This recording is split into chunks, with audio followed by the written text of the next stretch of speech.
I can't hear you. Maybe it's using the wrong... Now? Oh yeah, I can hear you now. Ah, there we go. Okay. You're like, why is no one answering? I thought we were being quiet for some reason. I was like, hello?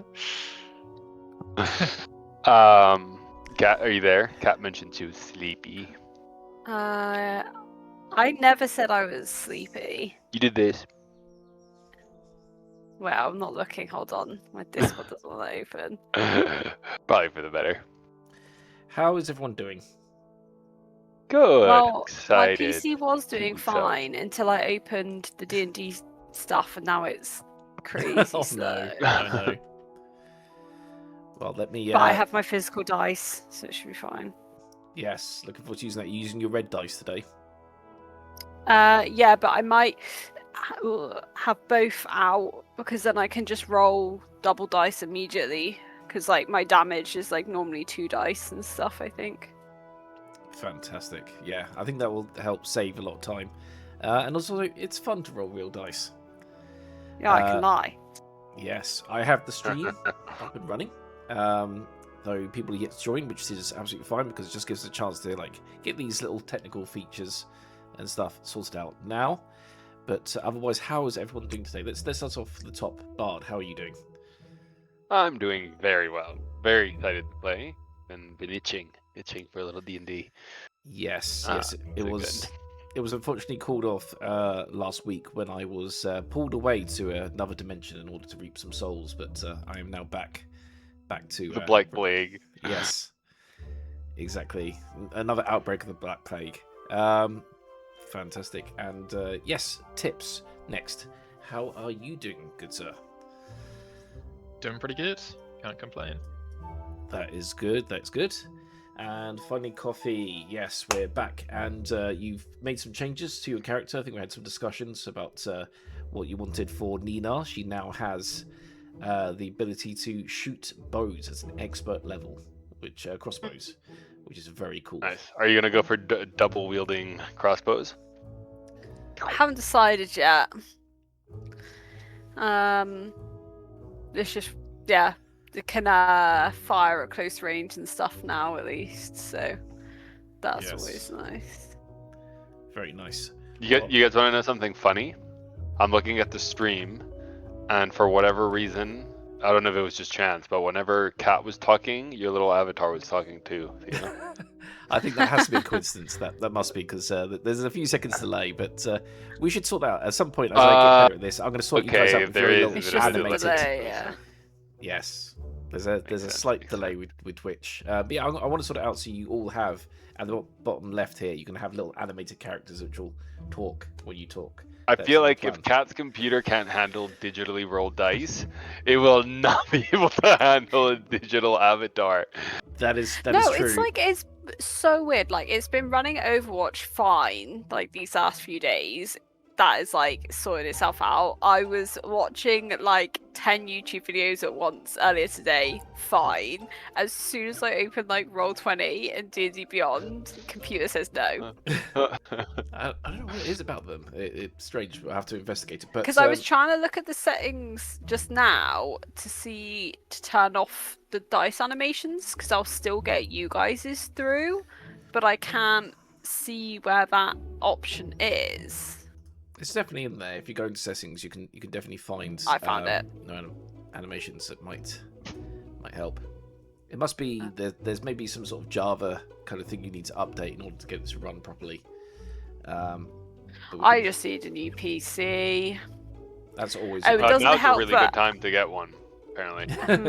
Yeah, graphic chips are extremely expensive because our AI overlords decide they need them more, and Nvidia have just stopped making them for gamers. Yeah, and water as well. AI is taking all of our drinking water to keep themselves cool. Cool. So yes, and it's weird. I discovered a fact recently, which you probably know already, but it is cheaper for us to bottle drinking water in Fiji and fly it across the planet for us to drink than it is for us to just get seawater and like distill it into drinkable water. Yeah, I believe that. It's crazy, but that is the world we live in.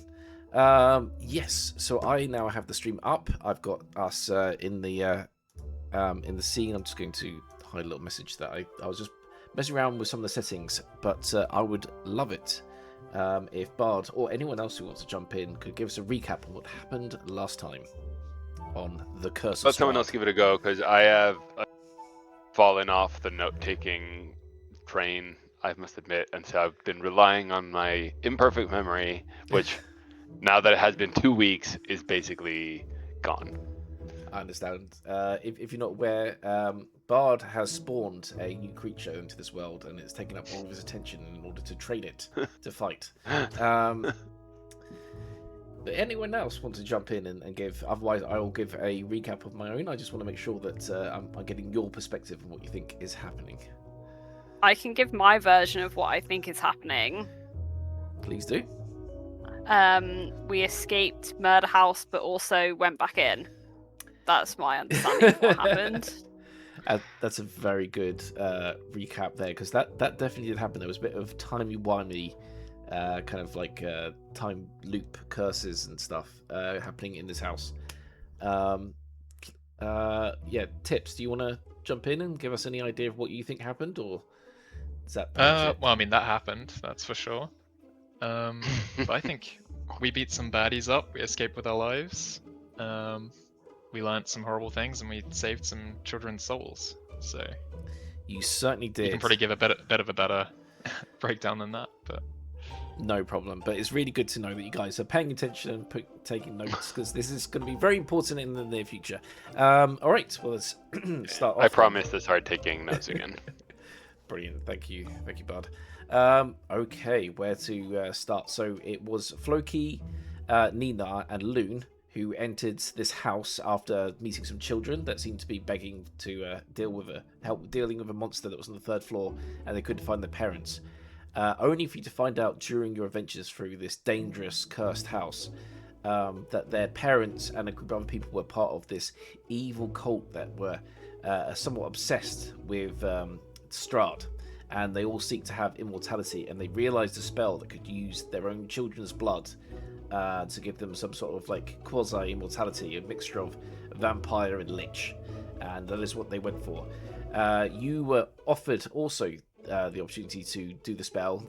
The dagger that was left in the sacrificial area, it still had the potion inside of it, and if you'd plunged it into one of your friends there, you would have gained your own immortality, though probably after seeing what those immortals looked like, these huge blob-like creatures that kind of absorbed all the kind of flesh of the people they killed into themselves to give themselves immortality, you probably wish you were dead rather than become those things.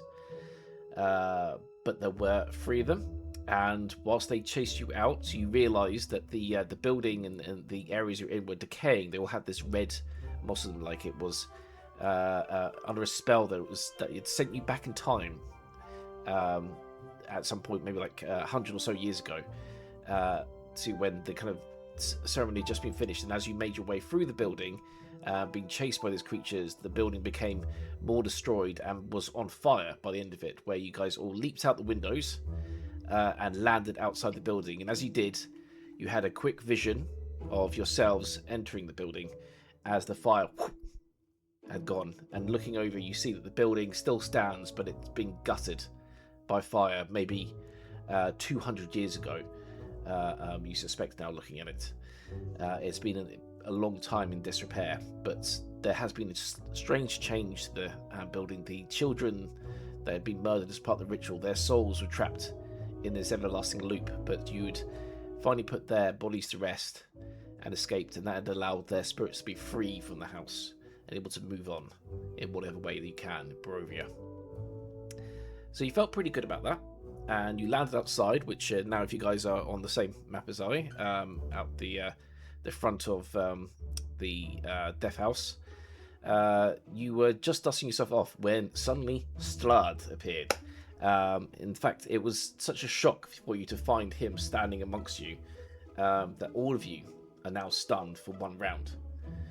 So if you were wanting to just immediately go and strike this vampire that just appeared next to you, it is now impossible because your nerves are so on edge you can't move. And that is where we start. And Strahd would be like, whoa, whoa, hang on, friend. Sorry. I didn't mean to scare you. Looks like my friends. It is so nice to see you. And it's such a beautiful night. I couldn't help it. I came out here, and he throws a yo-yo, which spins around and whips back into his hand. I came out here to walk the dog, as they say.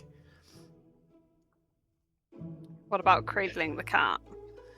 He goes, oh, I love that one. He whips it round, and he starts doing the cradle cat, and then he does a few other really cool tricks, and then whips it back into his hand. Yes, I am enjoying the yo-yo. It is a new hobby of mine. But he looks at Nina, who just said this, and goes, wait a second. He's thinking back to his far-long memory, trying to understand exactly who it is he's looking at. And he goes, my God, Ninari? And his hand whips forward, and boom! Almost instinctively, Nina's hand embraces Strahd's as they grab each other in a strong kind of muscle builder's grip. And he's like, Ninari, you son of a bitch! I haven't seen you for like 50 years. Yes. Oh yeah, I missed you. Have some cookies. Is it? Oh, I love the cookies. I wish I could eat them. He just puts them into like a pocket, and he starts to press a little bit harder. Nina, could you roll a strength DC 30 saving throw? 30. Yes, 30.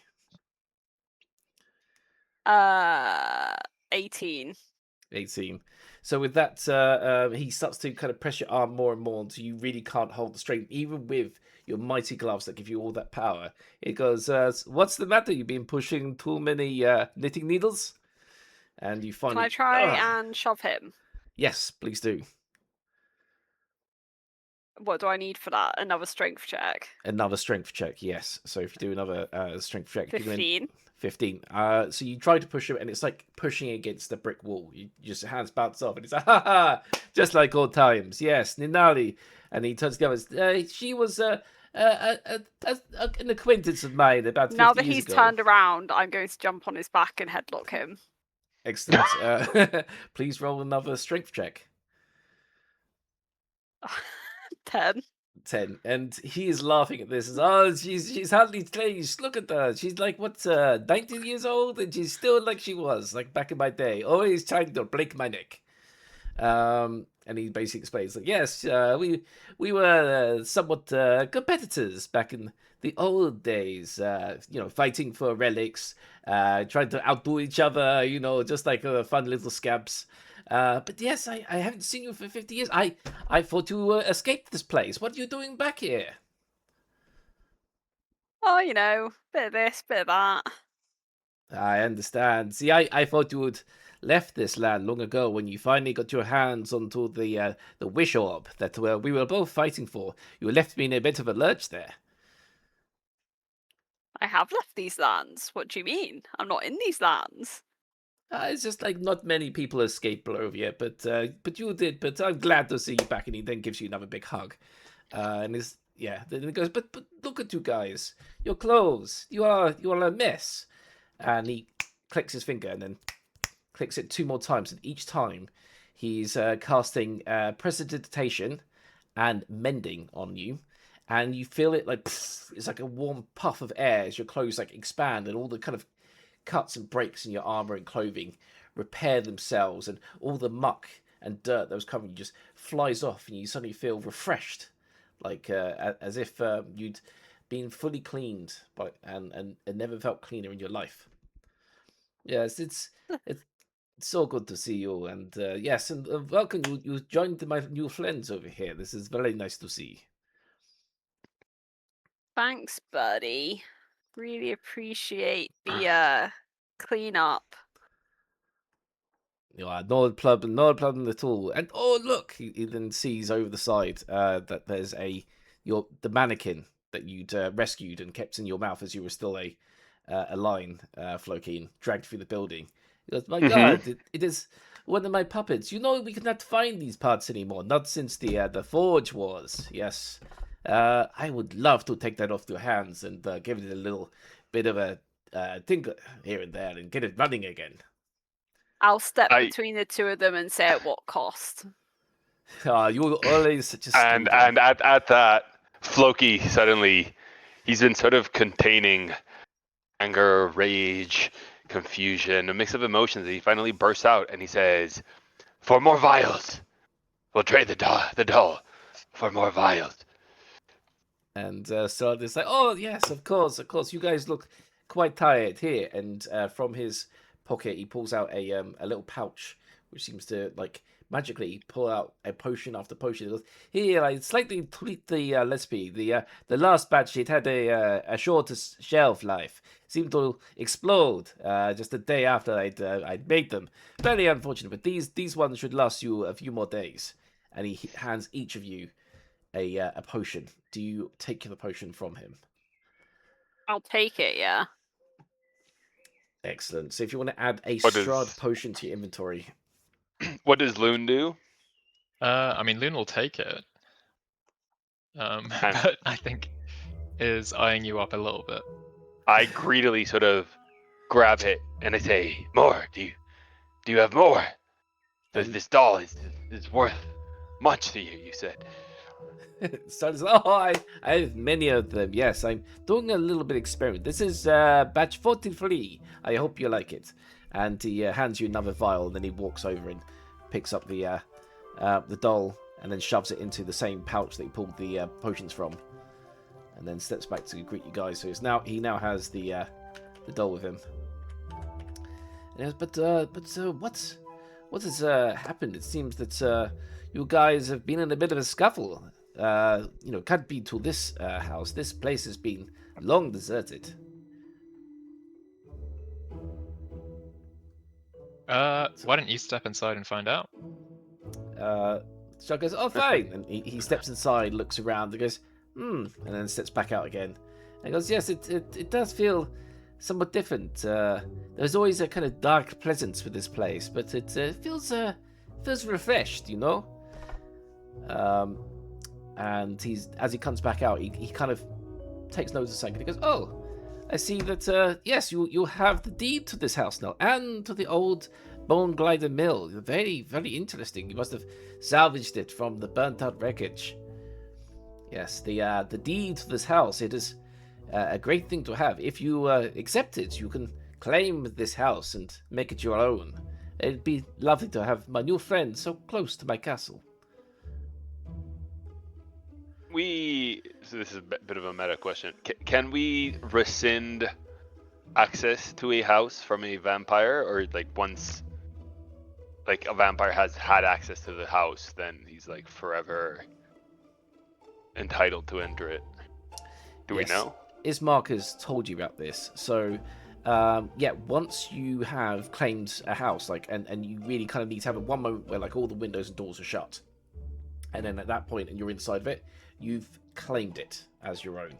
So whilst it's still kind of open, broken windows at this time, it's a ruin. It's not really a property as such until that point.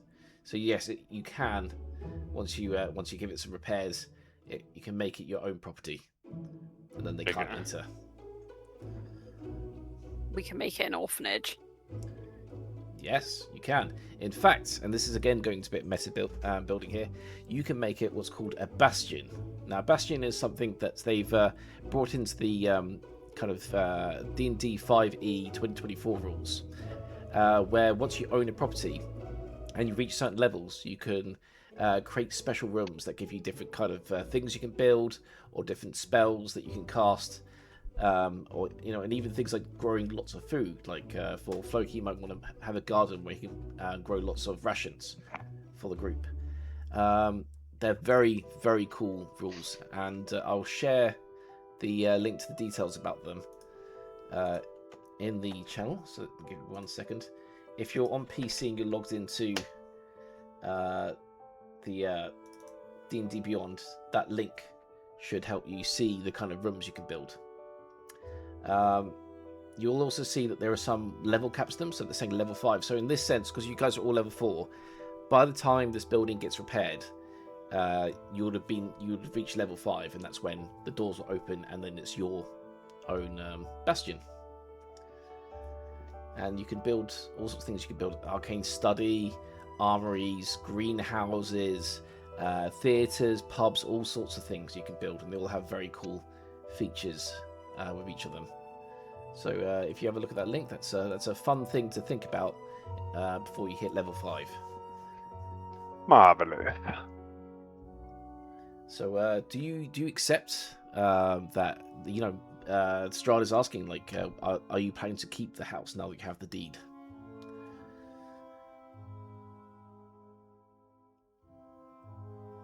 I mean, we don't need to go in it. If we accept it, we don't have to go inside again. No, it just means that you now own a bit of property in the town if you accept it. Otherwise, if you Do we have the sense that like the curse has upon the house has been like banished, or would we need to have someone sort of like exorcise the house? I guess they turned to Loon. Like, can you do this sort of thing? I mean, I would have done it already. Like maybe with enough time. Maybe. I do have We this book that I could- haven't quite read through yet. Rent out the house for now, get some money, and then Totally. we can. The house is Um, great for making money, by the way. There's some of the rooms you can build are really good for like buying and selling items to make money. Well, I reckon we can tell the mayor, the burgomaster, that we now possess this deed, and he's hooked up to all of the clerics in town because he's been sort of like warding his house to protect the arena. Yes. So maybe we can help him or ask him to do the same with Death House and make it safe for us to make a bastion of it. I think that sounds like a very wise idea. And if it makes you feel any better, even Strahd said when he went in and came out that there was always an evil presence he felt about the house. It seems like that presence is gone. You can press him for details if you want, as that he seems to know details about the house. I will look at him and sort of, I finally feel a little bit more at ease now having some of these vials in my possession. I've recomposed myself a little. And I say, no, the people in this house cared greatly for you. Yes, they cared a little bit too much. You see, some people cannot adjust to the world of Barovia, to the fact that their souls are trapped forever, though the flesh is weak. And these guys, they lost their minds. It happens. But I find it a great shame in my heart that I was not able to save more of them. By the time I arrived, the house was already on fire. The butler had set fire to it, and I was only able to rescue one young boy before the building collapsed. But at least I was able to do that. And I thought I'd lost all of my puppets as well, but there we go. One of them survived. Which boy did you rescue? I never learned his name. The trauma was too much for him, but he decided to name himself after his toy, Blinksy. Interesting. Was this boy a member of the family or of the staff? I could not tell. The butler, he unfortunately died with the building. I suspect that the child was either a child of a cult member or a child of one of the poor victims that were lured into this building. But this happened, it must be nearly 300 years ago. It's been some time. I know that boy has a family, and that has also had a family, and many generations from that child. So it makes me feel happy that at least something good came from this terrible, terrible disaster. I pull out the one Blinksy toy we have. Let me look him up. We have a Strength Aura Blinksy doll. And I just sort of pull it out and try to read whether Strahd's expression changes at all or not. You know, the things you have found in this house, I thought this place was long since gutted. Yes, those are one of the Blinksy toys. They were commonly played among the children of the house. But the child was called Blinksy? So, like, was Blinksy the toy maker? Or was he What the came toy first, owner? the chicken or the egg? That is quite the country, but I can tell you. So the presents, I do not know where they came from. Somewhere outside of this realm. But when the child grew up, he started his own family business. He started producing his own Blinksy toys, and still to this day, Blinksy toys are a favorite among the children of Barovia. So if that makes sense, like his descendants have continued to make these toys. Yeah. Yeah. Okay.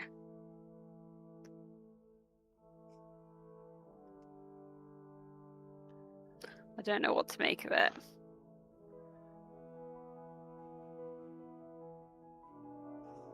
Yes. Well, it seems like, as he points out, the locals had become their own cult, obsessed with immortality, and they'd gone a bit kind of wrong in the head, and they tried some spells that they didn't understand, and it caused this whole thing to get out of control. He'd sent his puppets, the mannequins you'd met, to go and rescue the children out of the building because he didn't want them to be cursed by what the parents were doing.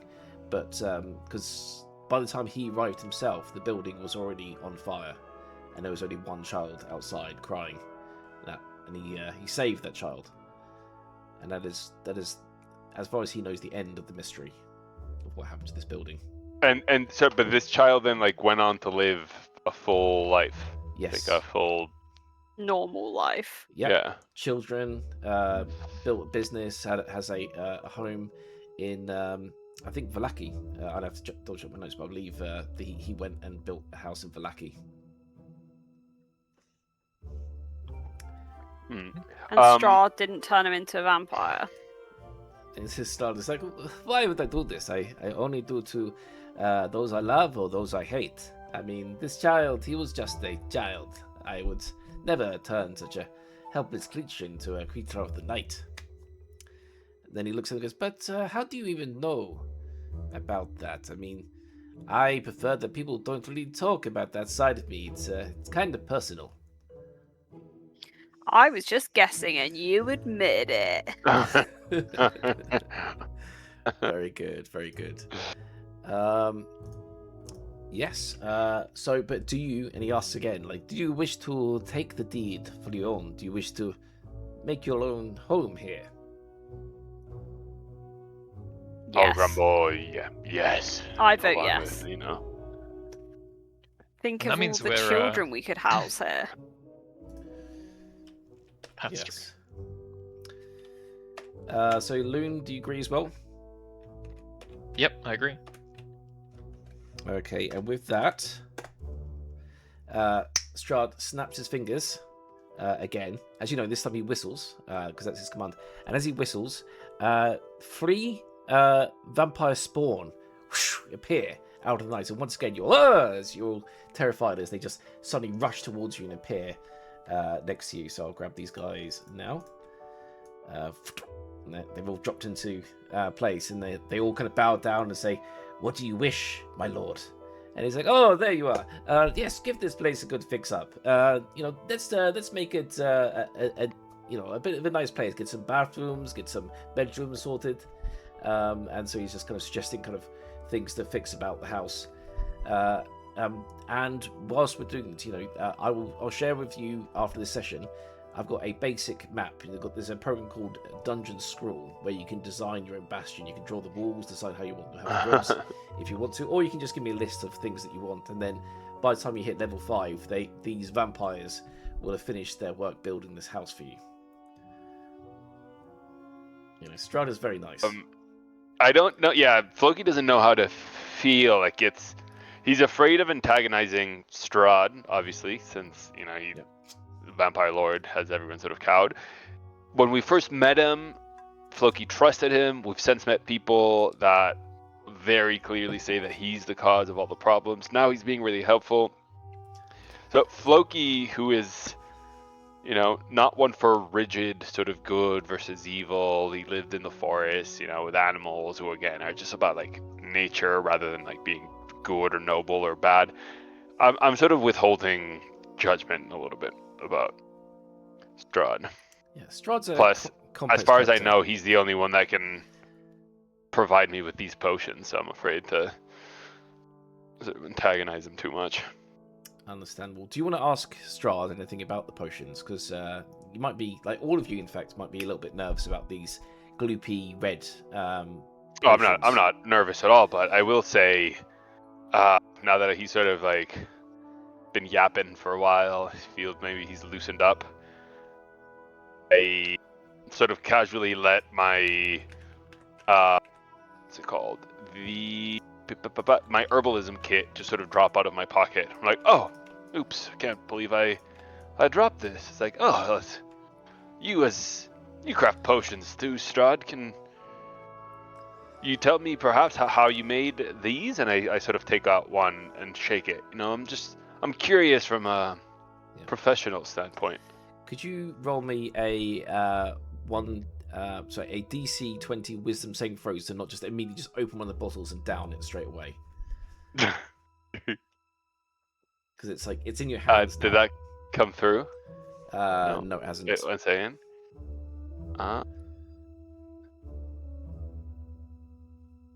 That's not coming through, is it? No, What the heck? you can tell me the number. But it's not. No, it's not even rolling there it on. is. Oh, weird. There might be more through. coming through. 14. So it's 14. So as you kind of show it, you can't help it, like your thumb just flicks off the cork and instantly you just pull it to your mouth and just And it starts just like drilling down my front. I'm like, should have saved it. Strahd looks you quite shocked and he goes, I'm sorry, friend, you acted a little strange. I mean, I did improve the flavor, but it seems like you're a little bit addicted to my potion. Would you say that it's true? But what is an addiction anyway? Am I addicted to air just because I need to breathe it? It's like, and Strahd pulls out a notepad. He goes, could you tell me exactly what are the feelings you get from drinking the potion? I'm still working out the kinks. I've never felt quite as invigorated as I did after drinking it for the first time. That's good. That's right. It's like all trace of exhaustion just escaped me. Felt 10 years younger. No, 20. That's good. He's writing it all down. Yes, that's exactly as planned. But I need more. Please. Just tell me how I can craft this. So you're finding it somewhat like a need, like an unstoppable need to drink more. Is that right? You have an unquenchable thirst. I sort of look from side to side at Nina and Loon and say, yes. And I just burst into tears and just covering my face. I've always been self-sufficient in the woods, and for the first time ever, suddenly I feel like I've got a leash around my neck. Strahd walks over and he gives you a big hug and he says, there, my friend, there. I understand. I'm sorry. I was trying to work on improving the flavor, you'll see. The fact is, I did not make these potions for you. I'm glad you enjoyed them so much, but I made them for my love, for Irina. She's sick, you'll see, and she's been refusing to drink my medicine. And I hoped that improving the taste would entice her, but I think I may have gone too far. Put a little bit too much lemongrass into it, and it has now become addictive. But do not worry, friend. It is merely a taste addiction, not a physical one. If you should withhold yourself from drinking for 2, maybe 3 days, the addiction will subside. And I say, well, we know Irina. In fact, we'll be seeing her soon. Perhaps you could give me some of these potions, and I will give them to her. He looks to the side, left and right, and he goes, "That would be most helpful. She has been ignoring her medicines, and I worry about her health. She's quite sick, you see, sicker than she knows. But I've been unable to treat her lately. She has barred me from the building, so using some kind of holy magic to keep me out and stop her therapy sessions. And all I hope is that if she at least keeps drinking my potions, death will wait a little bit longer, at least until she's had a full life and I make her my bride."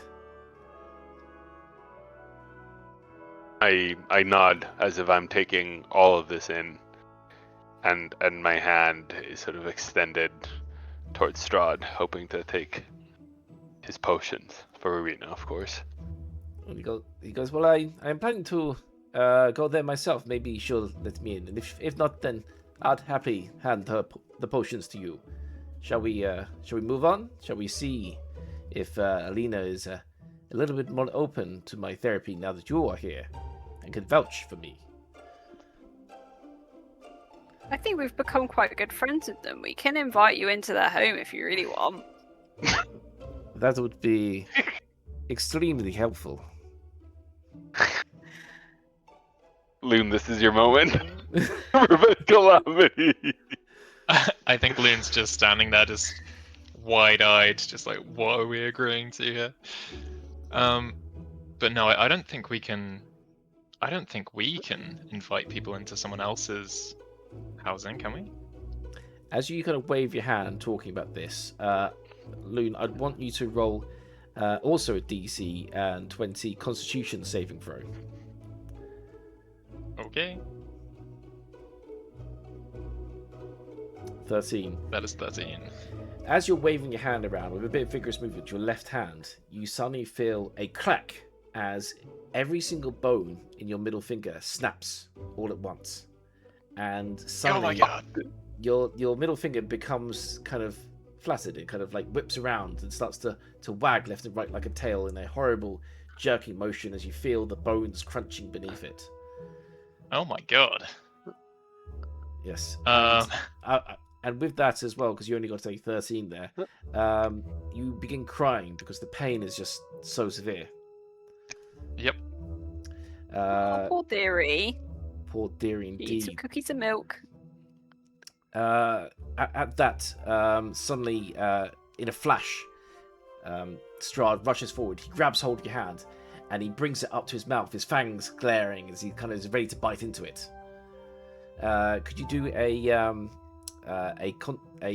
dexterity saving throw now? DC 20 dexterity saving throw. Can I choose to fail this? Yes, you can. Let's see what I get. I fail anyway.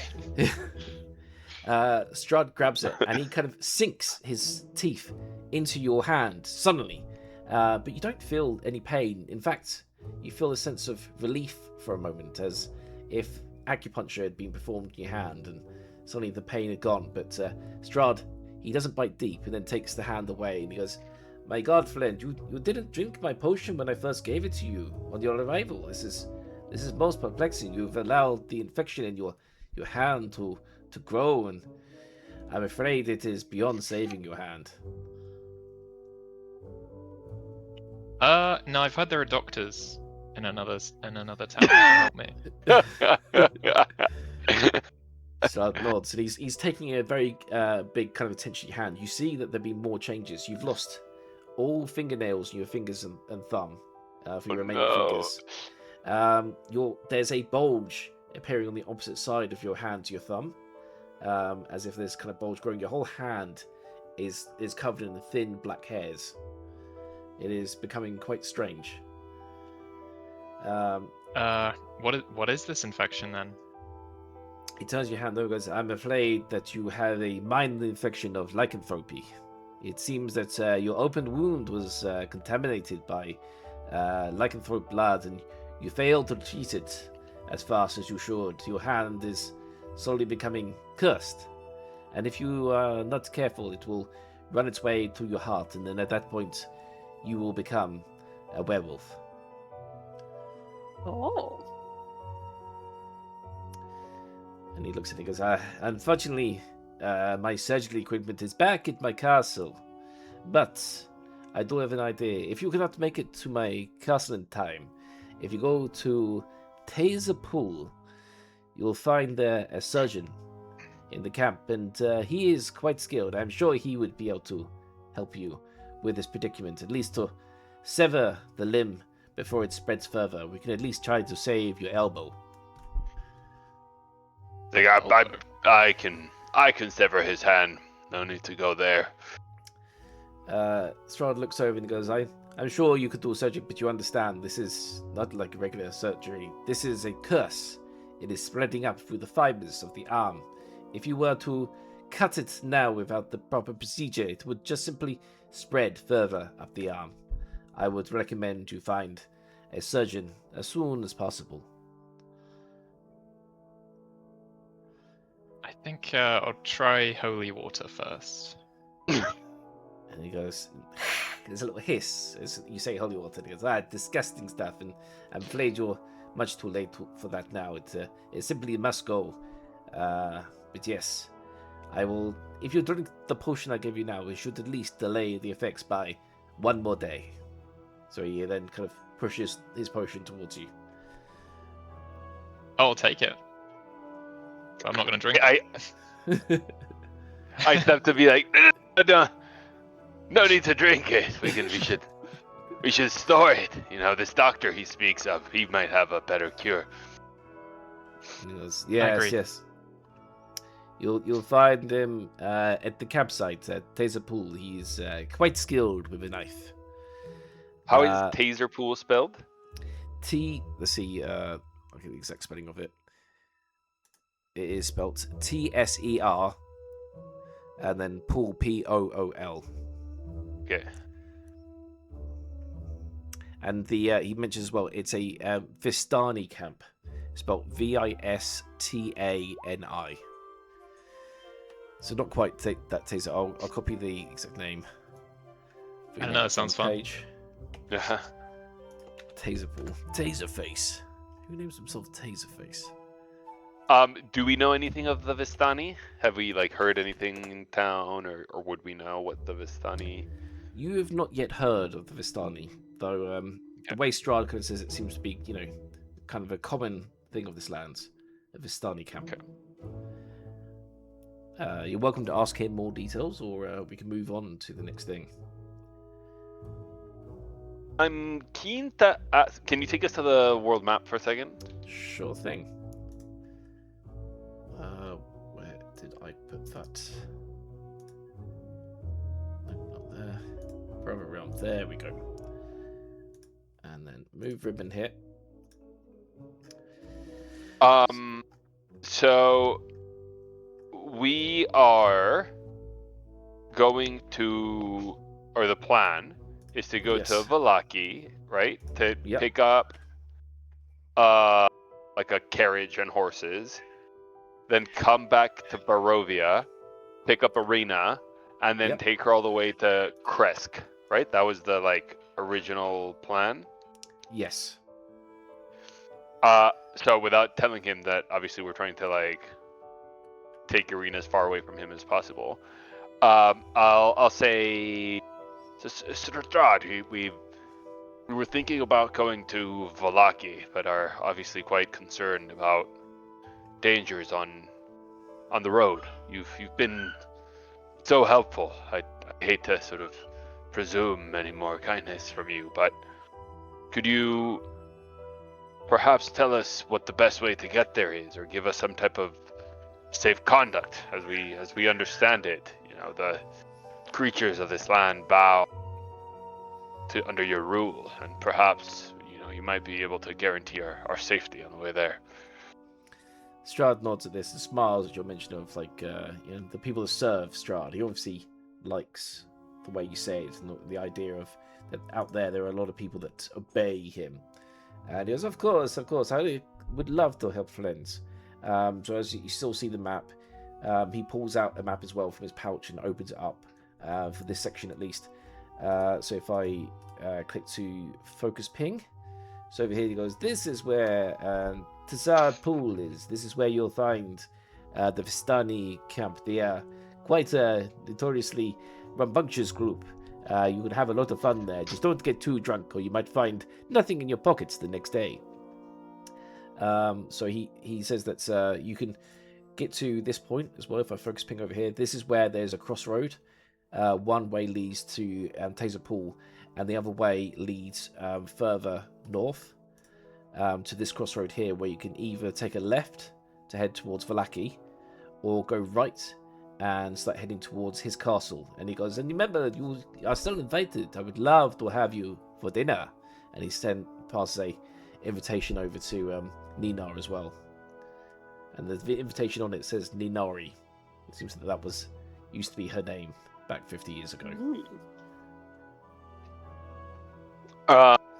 Okay, so he's basically sort of recommended the way for us to follow to get to Vallaki, like avoiding as much danger as possible, right? Exactly. He says it's a common path to go for. If I delete your line here, I'll draw a better line. Yeah. Yeah, I'm doing it like amidst the shadows, so I might have like accidentally crossed some uncrossable terrain. Okay, if it will let me draw, will it not let me draw? Freehand.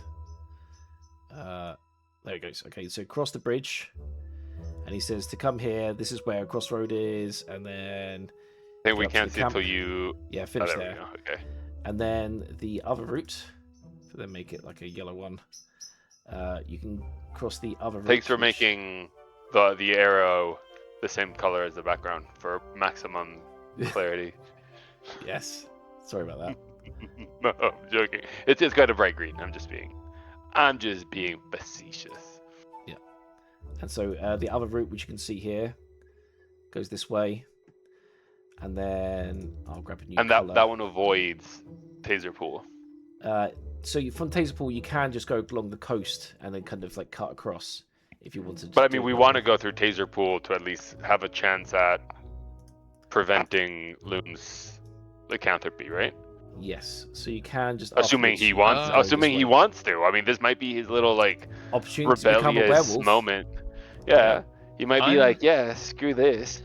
Loon's not going to become a werewolf and also isn't going to lose their hand, right? You guys haven't considered like option C here? I cast mending on it and it like does nothing. Like, I don't know, man. My middle finger just starts twitching. Yeah, the nail falls off. Little sweet grandchild desires he can have. Whatever you put your mind to, you shall achieve. Can I have some mittens to cover up my horrible deformities? Thank you. I'll make them now. I look at you and I'm like, there's no shame in a little bit of hair. The hair is fine. My armpit sort of like opens for a second and you can just see like 5 inches of growth underneath. Loon starts crying again.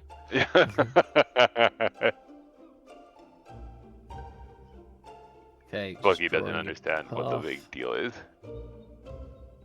Like being able to turn into animals is not all that bad. Just consider your options, boy. Yes. I don't say boy because I'm aware that you're a little bit ambiguous. Consider your options. Okay, so I changed the colours to make it a bit more easier to read, hopefully, and thicken the line. But you can see here, so you've got like an orange path, which is kind of the main path you want to go past Taser Pool. The yellow path, which does disappear into the darkness from your perspective, because you haven't lit it up yet. Once you kind of go there, you can put some torches down to kind of just light the area on your way. But you can see there's a yellow path. That yellow path leads to Vallaki, the shortest, safest route. And there's also a purple path here, which Strahd is like double underlined, leading to his castle, kind of indicating he really wants you to come and visit him at his place. Did he give us any warnings about anything that, like careful not to touch the, red flowers on a specific path or whatever?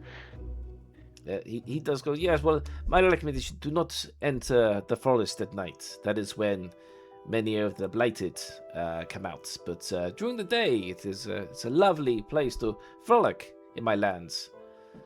And yes, we don't. In this area, there are many little bandits, and most of the lycanthropes. They are more friendly. You can trade with them in this area. Just be careful not to offend them. They are quite nervous about their position in the world, as you say.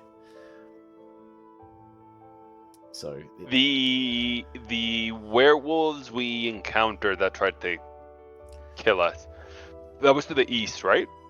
So yeah, the ones that try to kill you, they're like outside of the main borders of this of this world. It seems like the outer rim is beyond Strahd's protection, and that's where all the worst creatures can move about and occasionally break their way in. A lot more of the creatures that, you know, as they sometimes are called, the tainted, that live inside the lands. These are trying to live more normal lives, though some of them cannot help their cursed nature. I asked him whether traveling by river is an option. Strahd goes, "Oh, it is a lovely thing. I wish I could travel myself, but I get terribly seasick. But yes, there is a river, though all rivers flow out and away from the Great Lakes, where the waters bubbles up. So if you were to travel by stream, going uphill towards the lakes is going to be tougher. So we'd be like traveling uphill. Against the flow. Yeah, it seems to be that everything comes from the lakes, where the lakes are where water bubbles up, and then everything kind of flows out away from there. I mean, right now we see two lakes. We see Taser Pool and Taser Falls. There's a much Is bigger it lake bubbling up here. Up here, so bubbling up. So yes, if you went to them, it's like there's a spring underneath each of the lakes. Okay, I see. But Okay. There's a huge, Well, anyway, huge so lake it's up not. here. It might be an option to get back at some point, but not to travel out necessarily. Yes. Exactly that. But yeah, there's nothing wrong with taking the rivers where they exist. Okay. He also mentions that all the water here is fine to drink. I am quite proud that our rejuvenation project that we accomplished about 200 years ago. We got rid of all the pollution in the rivers, and now fish frolic happily, and the water is fine to drink. For travelling by river, Yes. will Strahd lend us a boat and captain? Strahd goes, I'm afraid I do not have those to hand anymore. Most boats you find will be up in Lake Zarovich, which, if our folks pick up here, this big lake is like the main fishing lake of the area. That's where you would find a boat if you wanted to get one. Up around here. Okay, so you're Are a we- pretty poor ruler these days. Yeah. Strahd's kind of, grimaces at that, and he goes like, just because I have not increased our water-going resources does not mean I am not a benevolent ruler of these lands. Are we to understand from what he said before about getting seasick, or would we have heard about like running water being a Yes, this is one a ward against? Ismark mentioned that vampires cannot stand in flowing water. It acts like acid to them. Okay. Interesting. So we know at least if shit gets rough, we can always jump in the river to prevent at least Yes, vampiric foes from attacking. you could swim out into a river and then wait until sunrise until the vampires leave you alone. Should such a situation happen. How flowing does water need to be considered flowing? So Ismark told you that the water must be flowing at least half a meter per second in order to be counted flowing. Is there a specific volume requirement? I just want to find out that if I just DMs pour some love these water. questions. I love this. DMs. I've got all the stats in the book, so I'm reciting them from memory. It's 10 inches of water flowing at half a meter per second. 10 inches. You get 10 inches. You need volume, not area for water. Yeah, but I can't just pour some water on the ground and make a little ditch. I'd blow on it. Yeah. that would be a little bit too much. Like a puddle is nothing. It needs to at least be like big enough to get over his shoes and then be flowing reasonably fast. Interesting. Now I know. Yeah, knowledge is power. I suggest that we, like take advantage of his good humor for now and get going before he, things sort of turn sour. Yes, you can tell that whilst he seems to be quite a nice person, Strahd, the kind of slight little insult that Nina made did make him prickle a bit, but then he let it pass and kind of just like gave a little wink to Nina. Obviously, they've got some history together that unfortunately Nina now cannot remember, but they'd obviously had some adventures together 50 years ago. Can she not remember? Because I'd made a note to be like, as soon as Strahd is gone, immediately ask Nina what she knows about him. Well, you can ask once Strahd's gone. Yes, and whether what you remember is true or not is up to you. Well, up to me, basically. But yeah, you can think of some things. Tomato. Yeah. Some might choose to keep it as lore, and maybe not. But either way, we are now back in the main town area. But before moving on, Strahd kind of like again kind of senses something in the air. He turns to Floki and he puts his hand out and goes, "Floki, please return my painting to me, would you?" I You not look remember at there him. was the portrait. No, I remember perfectly. I was just like, I had so many plans about what to do with this painting.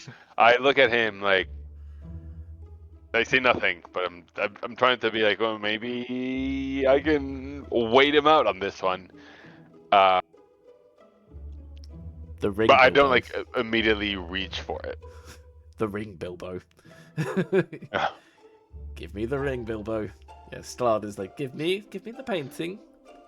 I'm like, yes, the painting, of course. Yes, seems quite valuable. We saved it. Didn't want it to get destroyed in the house. Strahd pulls out another potion bottle. And my eyebrow arches. And I look at him like... Strahd like sighs and pulls out a second bottle and then hands both. I reach for the painting and I hand it over. Yeah. So add two more Strahd potions. He seems to have, got quite a few really.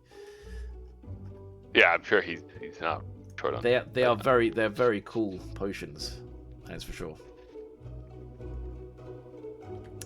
I mean, he's mentioned I can go 2 to 3 days without them to get over it, but I don't feel like I can go 2 or 3 days. It's going to be a horrible experience. Like the damage will get worse. It's more psychic damage because it's sheer taste addiction. It's like if you're like addicted to chocolate and you have to like stop eating it and just like the pangs of it, or smoking maybe. It's like you quit smoking. I routinely take psychic damage from chocolate, so I know what you mean. Yes. Yeah, I'm literally eating my Easter egg right now. Fantastic. So yes, everyone understands, but it's like that times 100. It's just it tastes so good. He really upped the taste value of these potions. Yeah. But he never kind of answered to you exactly how he makes them, which is probably a wise thing in his opinion. But yes, you're now back out in the open street, so you should see yourselves on the street outside Death House. Yep. Which I'll change the icon for this later on, but this is now your home, and we can work on outside time to design it. So yes, coffee, yay, coffee. If you've got like any kind of like Sims design kind of wants, and you want to make a beautiful house, you can totally do it in Dungeon Scroll. You'll like it a lot. Have you guys heard of the cottage? The cottage? No, what's this? No, never mind. It's a if you know, you know type deal. You know, yes. So, Strahd, now with his painting, very happy. Like, all things have been decided, and he leads on the group. So he starts traveling south, if you guys want to follow him. He's heading straight to the Burgomasters to go and find Arena. I think we need a team huddle real quick. Yeah, that's fine. Strahd is just a little bit further down the street. I'll get our cookies and milk out as a snack break. Do it. Oh wow, we got Foley for it as well. Sound effects. Sound effects for everything. Lovely little chap. That's Strahd. How do you know him exactly? We're lovers. What? I look at you sort of under a new light all of a sudden, and I try to see whether you might be joking or serious. I think that's for Grim to decide. All right, I'd like to do this. Can Floki do an insight check on Nina? I rolled it. There's something wrong with the thing. I'll roll a d20 and then I add 7. Maybe you need to grab your physical dice as well and do it. All right, so there's 16. Wow. Plus 7. So yeah. Which one am I going for? 16 or 25? Oh, there it came. It came through. So yes.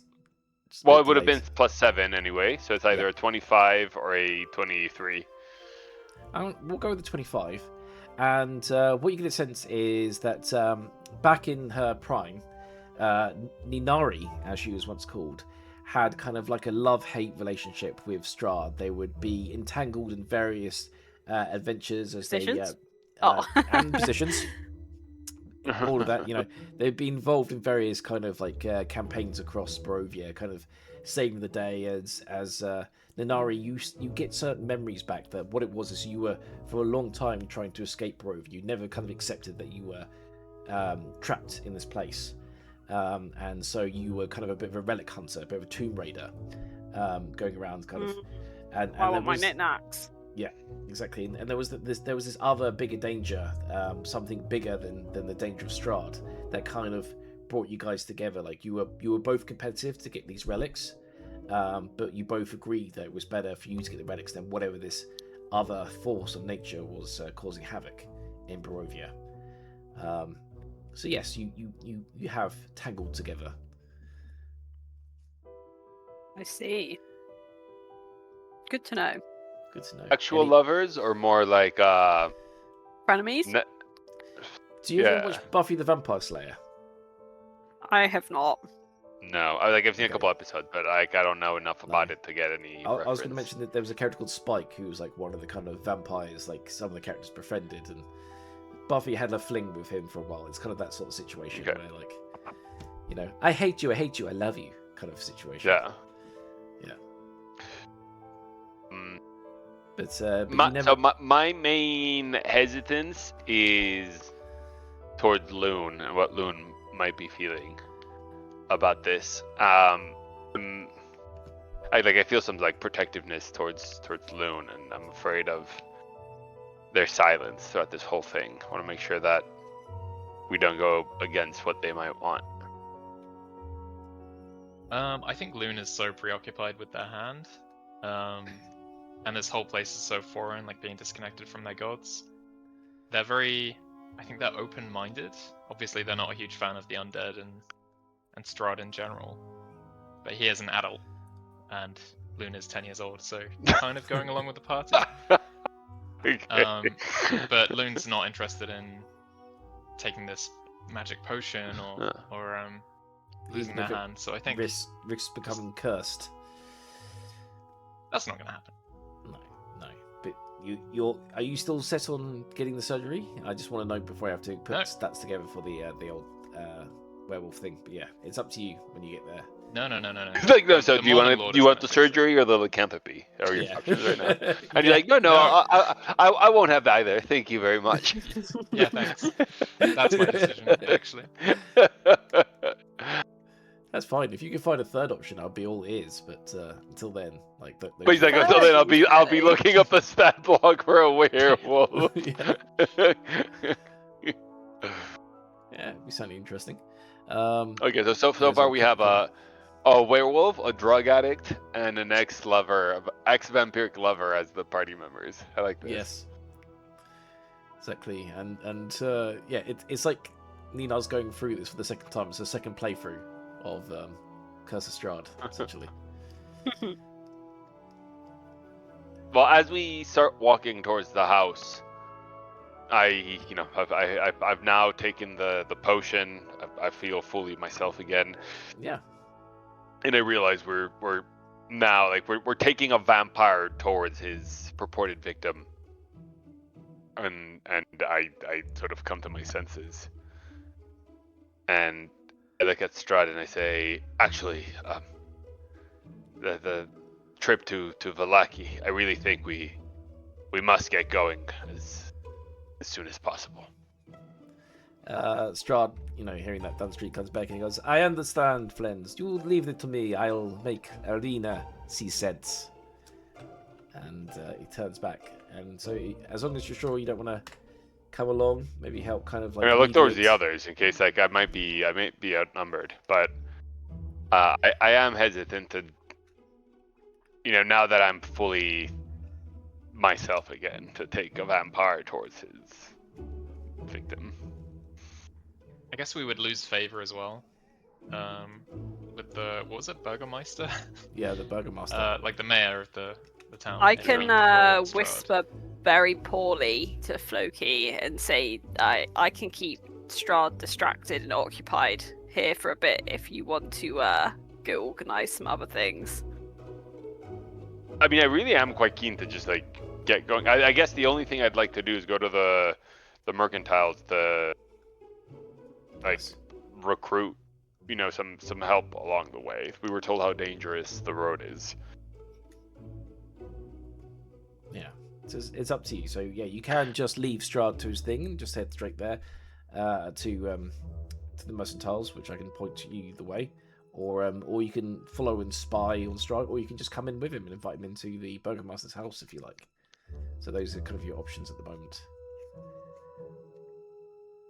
Because you can just stand to the side. And I'm happy to like. I guess I'll turn to the others and say, like I'll go to the mercantiles. Hire some help. Up to you. Like we can like rejoin in an hour near the exit of town. Up to you where you guys want to go. So Strahd will happily just stay here if we don't take him with us. If you go a different direction, Strahd will say good night, and then he'll just head off to do whatever he does every night over at arenas. Okay.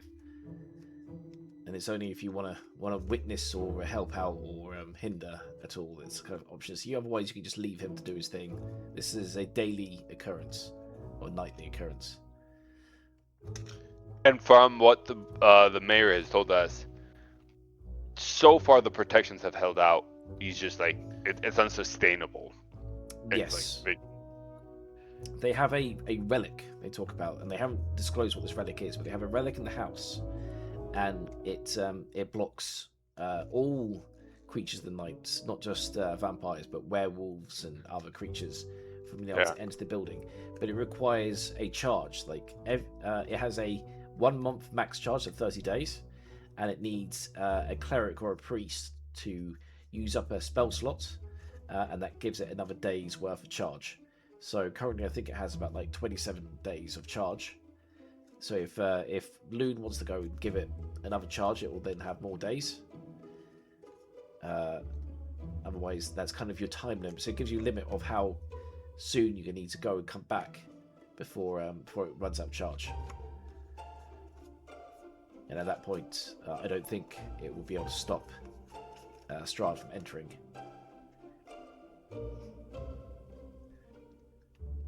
And you said it's from a cleric, or you said cleric or priest? You mean cleric or paladin, or do you mean cleric or like something like a holy person? Oh, paladin would also work. So anyone that is a holy person that has a spell slot can use up a spell slot to extend it by another day. Yeah. Roger. And does a second level spell slot at 2 days, or is it like one spell slot 1 day?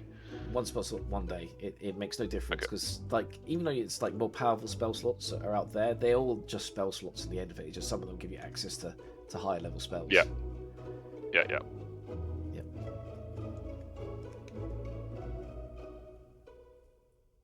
Okay, and it has 27 charges.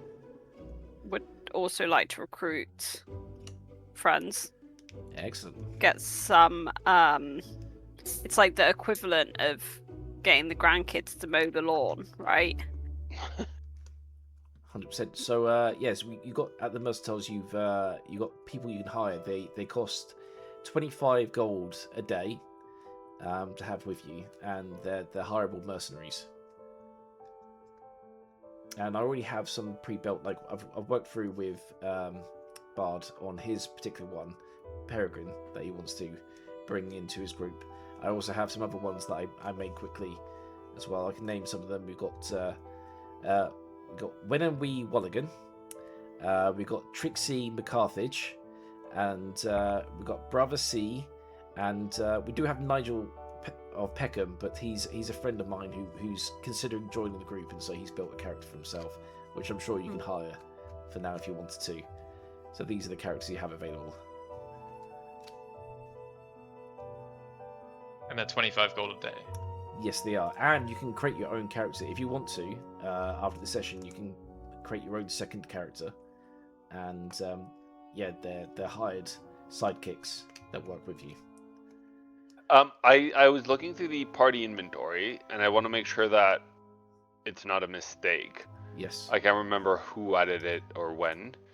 There is a platinum necklace with a topaz pendant that is worth 750 gold. That is correct. You found that in a secret drawer. I'll ask, I guess, as like the sort of business we get on before we head out, if anyone has any reservations about selling that. You know, I figure like I think Luna's still wearing it actually, but yeah, no, he'll take it off. Oh. They'll take it off. Yeah. So you have various items that you collected that are in your party inventory that you can sell. I think, gold. frankly, if we sell this, we're good for a while. This is a good little nest egg. So can I liquidate that and add 750 gold? We go through once you get to the mercantiles, you can do that. Once you talk to him at the Yeah. Are we? Yes. So we're not really outsiders anymore, are we? We're residents. So do we That's still officially get now. Yes, exactly. Okay, I've Part of the added group. 750 gold. I'll remove the thing just so we don't have to go through the motions of selling that. We can get down to the fun stuffs.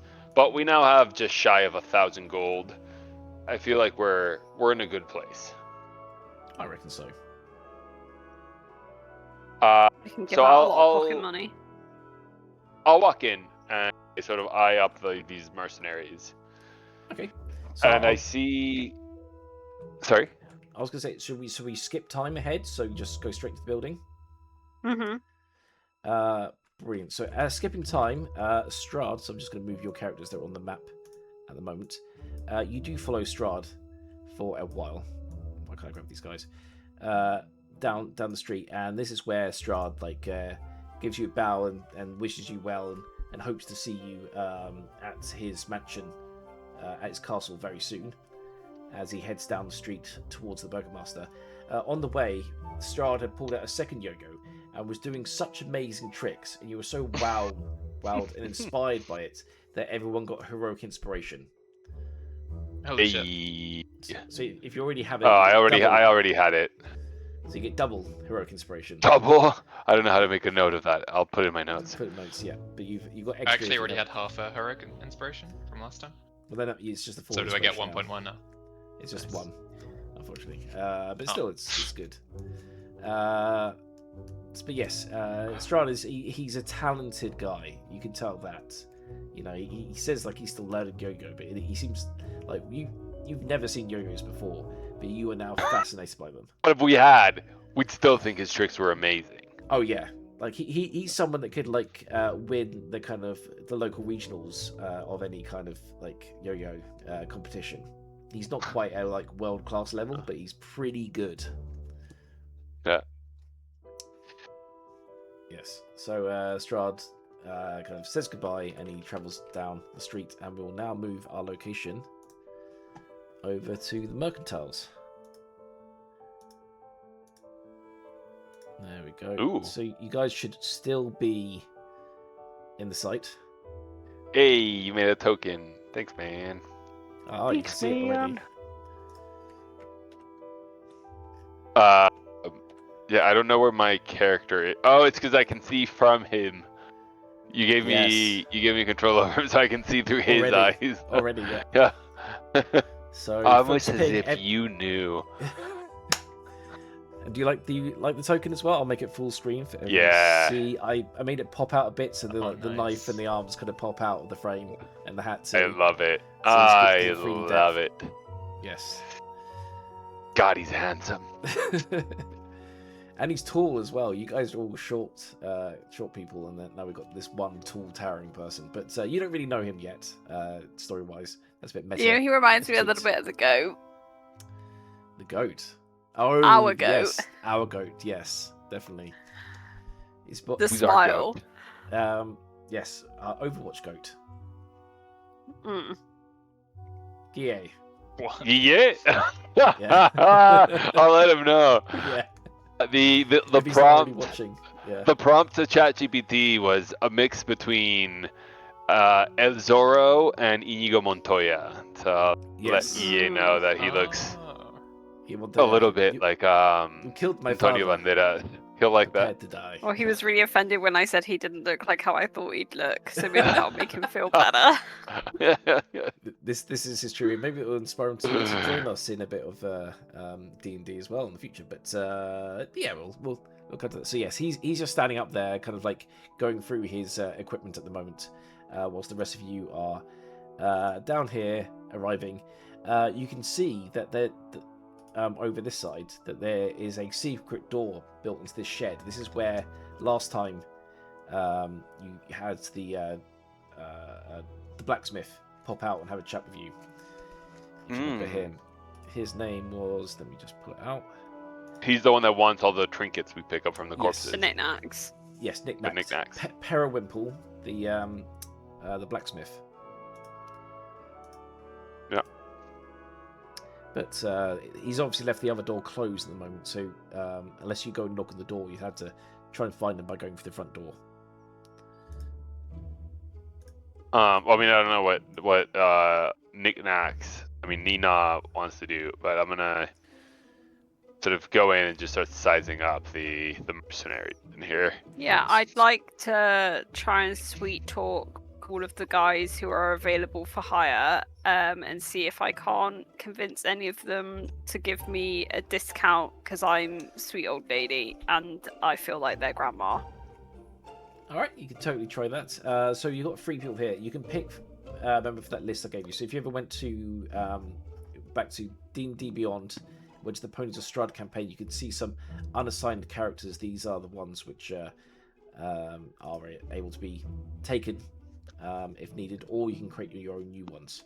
Up to you. But you can choose one of those ones already made, or make up your own one, and you can roll for persuasion to see if you can get him to give you a deal. I will. So try. it will be a DC 20 charisma check to persuade. We one dealing to with give the like discounts. individuals, or is there like a pimp equivalent for the mercenaries? I'm talking to them individually. So the guy in the centre here, this is Bildraff. He is the one in charge of this mercantiles. He has the contracts for all the psychics that you can hire here, and he's also in charge of his cousin, who is the blacksmith. So he's the main merchant of this town. Okay, so the first one that I spoke to that's in like the north west, Yep. I got a 13 for. Okay. So he politely declines, even though he sees you already. He goes, I'm afraid I really can't do it. My contract specifies if I don't pay back my loan for my weapons and my retirement fund, then I will lose everything. So I appreciate it, but I can only go as low as 25 gold. I think it'll be same sort of story from the next guy. I Yes. got 14. I'll try the one at the top. You keep running into unionists. Will not compromise the. I rolled Exactly. I rolled a 1. With that one, he slaps you across the face. You take 1d4 damage. So it's just Oh, I'll do that no. now. Slash 1d4. You take 2 points of damage from being slapped across the face. The union is strong here. Oh dear. By the way, Floki, you drank your potion. Have you clicked full rest? Because your character's should have a full rest then. Okay, no. Wow, this potion's insane. It is. They why they you're really drinking are it. wonderful. Yeah. He shouldn't drink it. We should save them. Yes, but you could have saved yourself from a bit of a curse, perhaps, if you drank it. Perhaps. So, yes, you're feeling full up, but the rest of you aren't feeling so great. But yeah, Floki, you go over and you catch the eye of the mercenary in the far north, looking at his weapons. He seems to be somewhat of a skilled character. He's twirling around 2 blades. Yeah, I approach him, and I sort of, try to size him up. I explained to him, well, we're thinking about going to Valaki. I guess he sort of, what our purpose is, and I described that, our goal is to get a horse and carriage to safely transport Irina. And he says, a damsel in distress.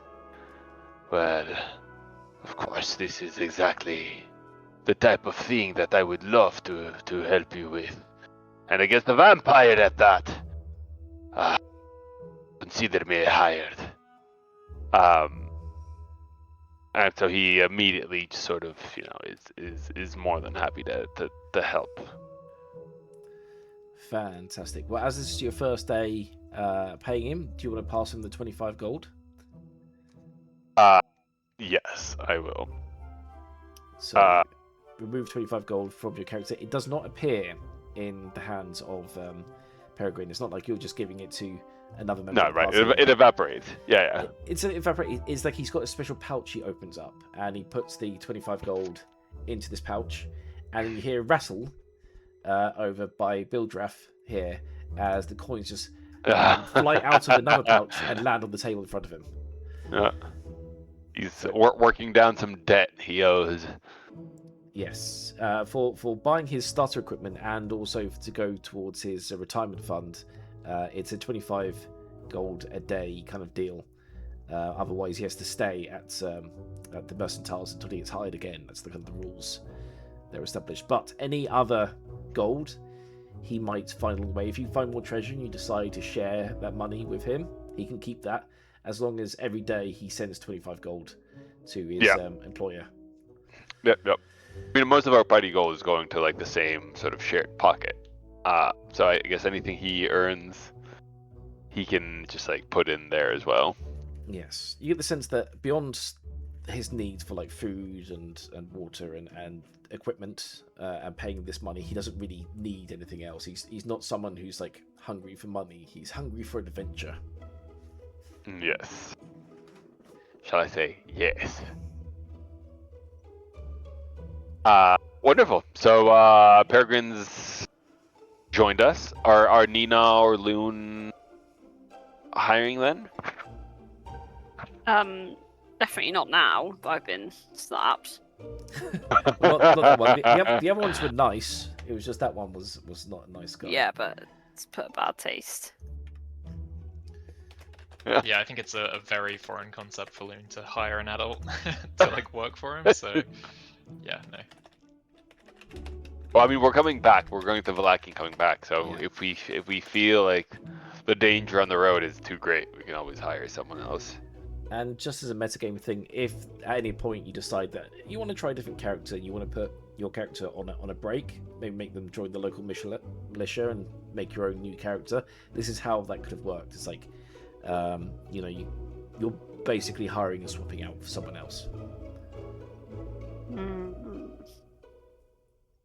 Thank you, Bud, for putting that list up.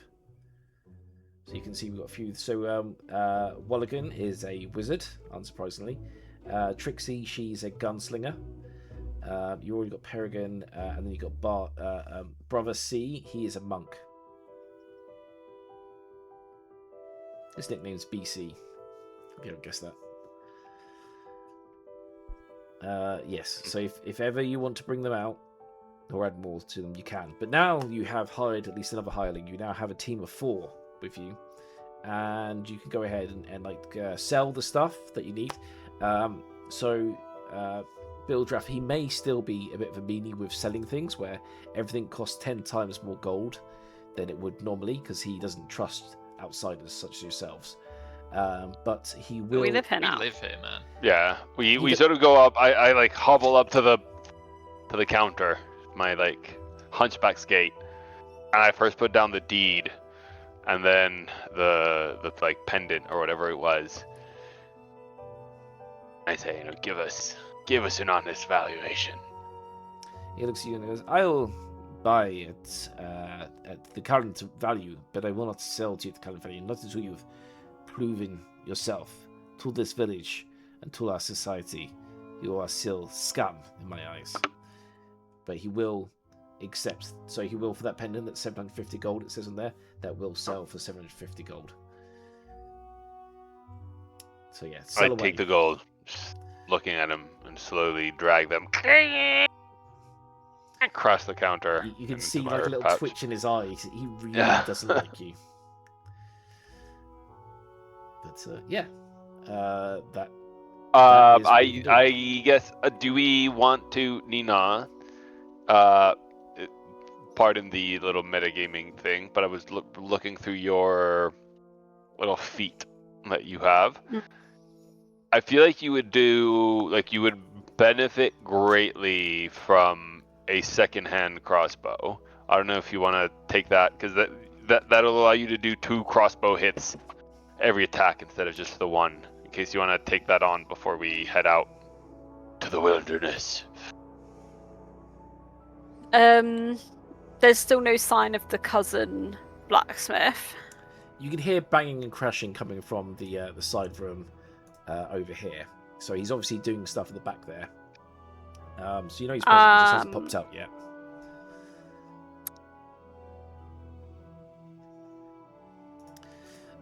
I'm going to try and sneak past to the back. Sure thing. So if you Oh wanna my do god, I that, rolled a nat 20. what was that for? For sneaking. Sneak in.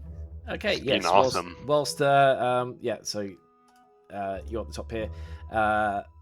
So Floki is distracting Bill Draft, and you can just walk behind him and go straight into the area down here if you want to. Do you want to move your character for you, or is your Yeah, if let you you- can, because I'm currently off my. Oh, there we go. I can find so me now. your character's moving and pops through the door, and you're now here, and you got Periwinkle, and he's just like, new friend, it's good to see you. Did you bring me knickknacks? I did. I brought you many knickknacks and some cookies. Oh, I love knickknacks and cookies, he says. So I have a few details for you. You had picked up some certain items. You picked up things like the broken plate armor. You can sell the broken plate armor for 50 silver coins, or you can spend 750 gold, and in 1 week he can make you a full set of plate armor. So it's a way of getting plate armor, which is the best armor you can get in the game, for half price. You can make out the broken plate armor that you got from the broken mannequins. But I will point out that I think all except for your new character, what's his name? What's gone out of my head? Peregrine. Peregrine's the only one that can wear plate armor. And he doesn't. He wouldn't want it. Yeah. He's nibbly bimbly. So there's no point in keeping it. You might as well sell it for which is essentially 5 silver coins if you want to sell it for, because it's just some broken scrap armor that could be turned to plate armor. But it's silver, right? No, it's just broken plate armor. It's just what he's willing to sell it for is 50 silver. Right. Okay. So that's the sort of thing. You've also got some. I will offer an exchange. Ooh, yes. For working on some items for me. Yep. And silvering a crossbow. Silvering crossbow. Now, the thing with a crossbow, you don't silver the crossbow, you silver the bolts. And yes, that's what I meant, sorry. There's a bit of back and forth. Just to kind of give you the idea of how Periwinkle's brain works, is that he's not very good at normal maths. All the items in his kind of area for like what to do, or how much things cost, they've all got signs of like this is 5 apples, or this is 6 cows, or this is like 2 frogs. You know, like there are lots of like different strange things. You get the sense that he's in our world you'd call him autistic. He's like very dyslexic and very kind of bad with numbers and stuff. He has to have a system to understand it, but when it breaks all the way down, going through it's 3 silver coins per bolt or arrow tip to turn it into silver, because he's got to melt it down and turn it into the tip, and there's a little bit of a cost involved. So it's 3 silver per tip. For silvering a light weapon, this could be something like a dagger, something that's like has the light property, that costs 25 silver coins to silver. A one-handed weapon is 50 silver coins, and a two-handed weapon is 100 silver coins. And I'll post those in the chat here. And then if I may, I'll silver Peregrine's weapons. So it's 2 single-handed weapons, so that would be half gold, right? Or you said 25 silver. What is it? Is it so what are you looking to? Which weapon? So I would want a silver, although I could just give him I have a silver short sword, but I guess it depends on the cost. But I want to silver his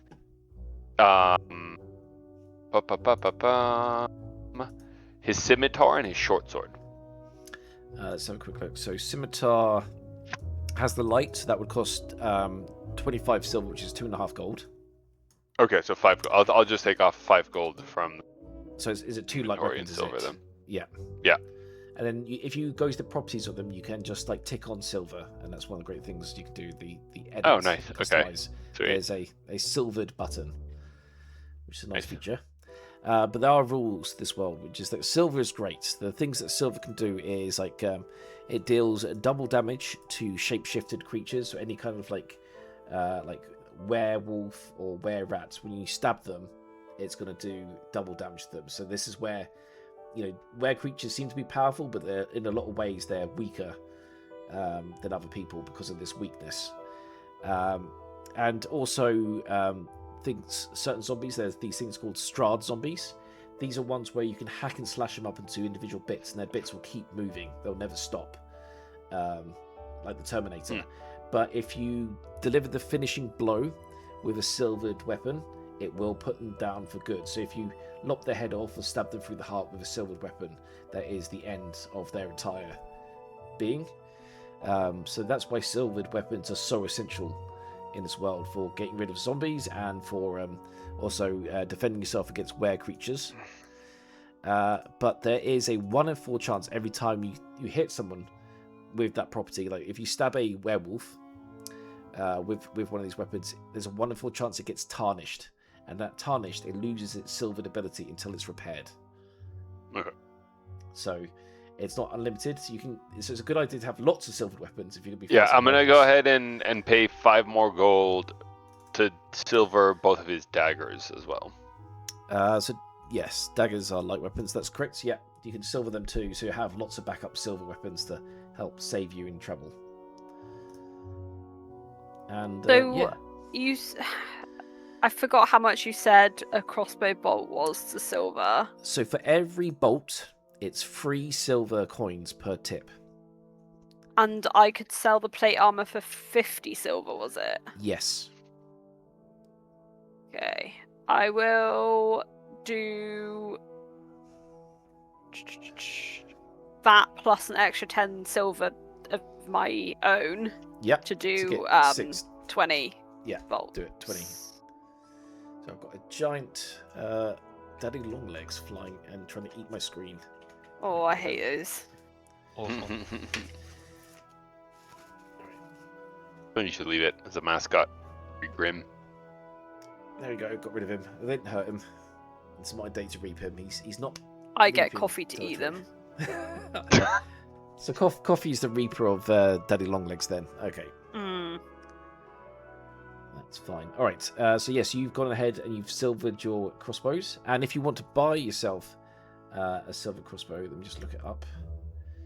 It would be. So let's see. You want to get another hand crossbow.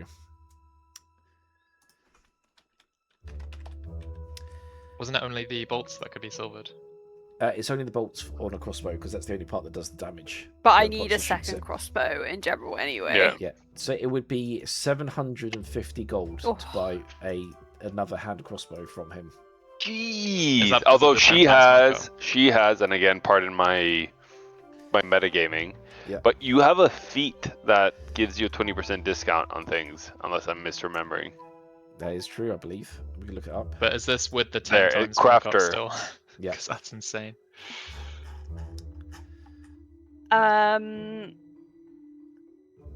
I will leave it for now and hope that I can find one in the wild.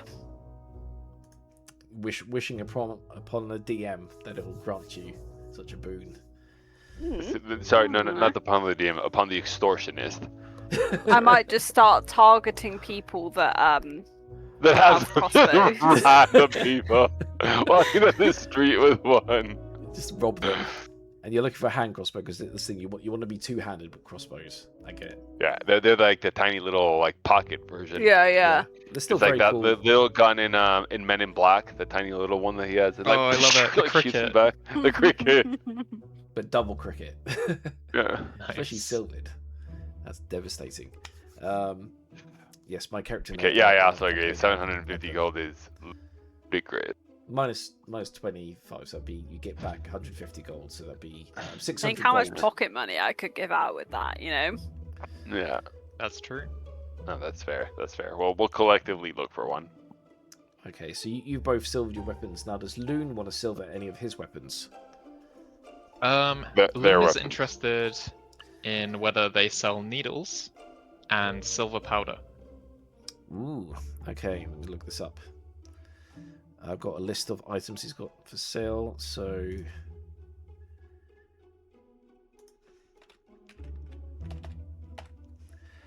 needles. So it's interesting, needles. So you're going to make yourself a blowgun, are you? Maybe? Excellent. Very cool. So, needles. Each needle costs 2 silvers. 2 silver Okay, I coins. just need one. Okay. Thank you. All right. So you've given that up. You added yourself a needle. And what was the other thing you wanted to buy? Yep. Some silver powder, if they sell it here. Silver powder. Yes. You can buy silver powder. I'm looking up if it's actually got like a official thing, but I do know that silver powder is 50 silver coins from a book of Oh Records. my god. How? So that's- Okay, Five gold. 5 gold. Because it yeah, fuck basically it, I'll do it. they grind. You up should the do it. silver. We're rolling in money right now. I'll take it from my own stash. Yeah, you can grab your own coins. You've got your own silver coins in your pocket, and you can just mortar them up in like half an hour and turn them into dust. So is that 5 gold and 2 silver that I owe you? Yes.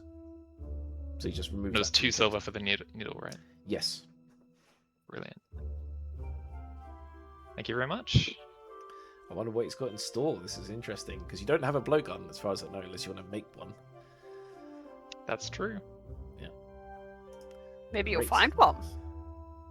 That would be lucky. Maybe we'll find someone that has a hand crossbow and a blowgun. Oh my god. So Start Basically shaking down the asking, locals. basically asking to be jumped. So we talked about the broken plate armor, what you could sell that for. If you've done that already, you had 2 of those you could have sold, so that would be 100 silver coins or 10 gold. Yeah, I took one already. Just one, so you still got one left. Okay.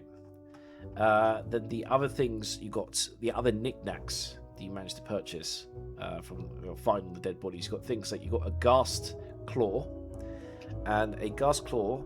I will post this as well. This can be sold for 10 silver, or you can spend 100 gold. It takes a week, but you can make a dagger with a special property, which I'll post in this. This comes from. I thought he just wanted them, not that like we then have to pay. Well, for stuff. he'll exchange those. Like no one else will want these things. They'll be like, "Oh, gas claw." They'll throw it away. They'll think of it as trash. He doesn't see it as trash. He sees this as a means to make cool weapons and technology. He's a genius inventor. This guy, even if he struggles in other areas, and Got a touch of autism. Yeah, exactly that. He's a genius though. And so he's got so the gas claw, for instance. You got some other items as well, like ghoul claw. But you can make a dagger, and when you stab people with it, and they fail a DC 10 Constitution saving throw, they become paralyzed until their next turn. So it's a paralyzing dagger. So this is a pretty cool way to upgrade your daggers and get better weapons.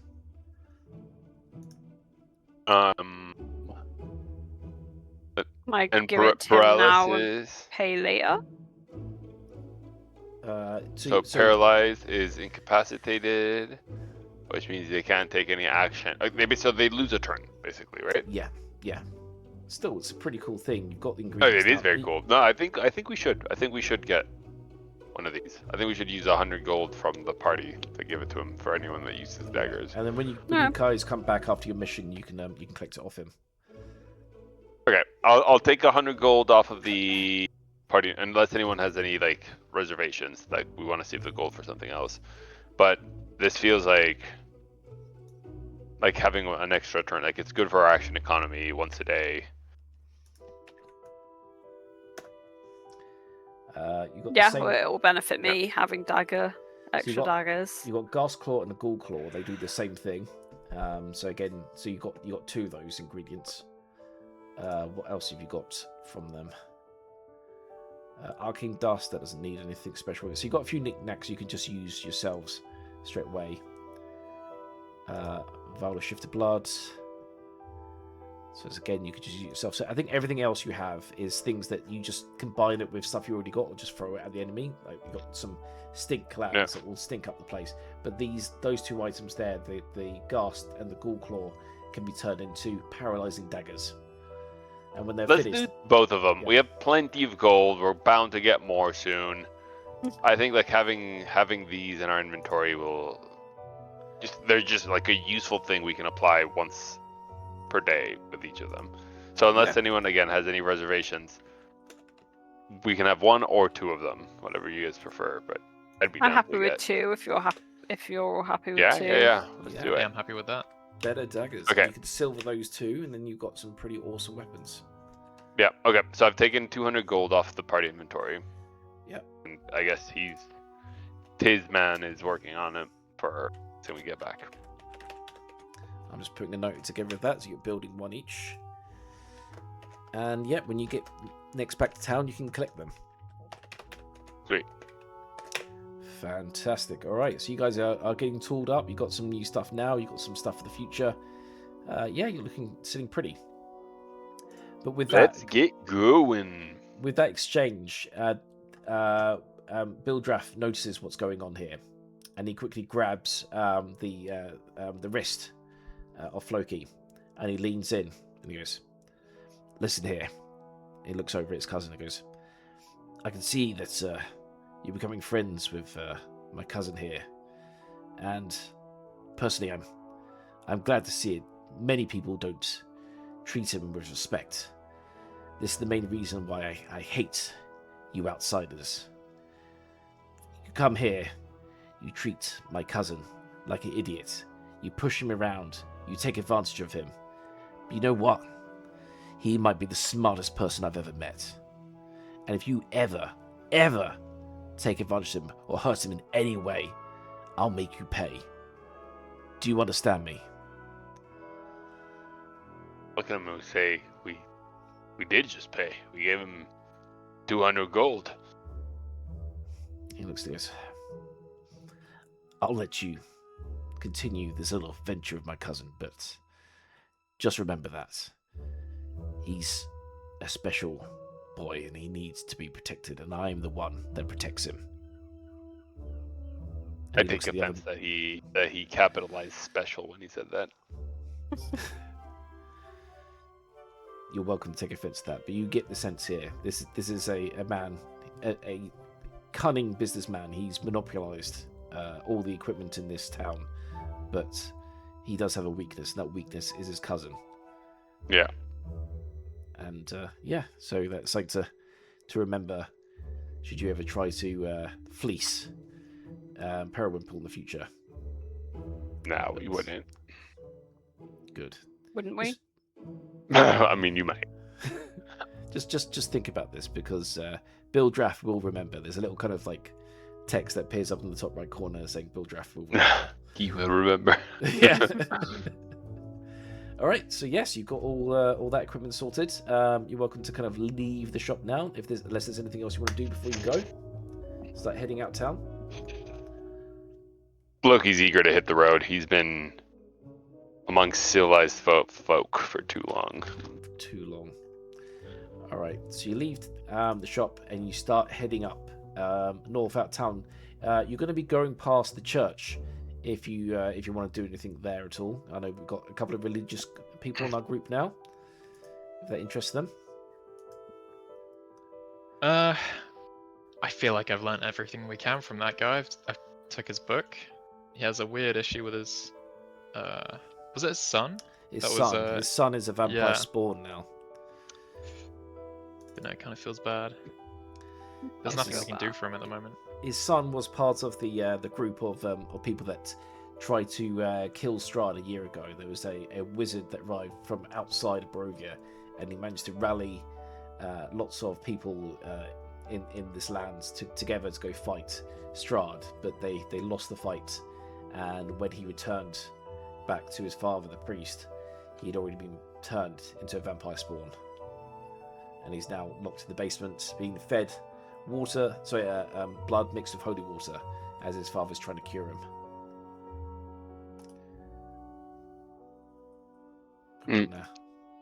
Boom. Peregrine does step away,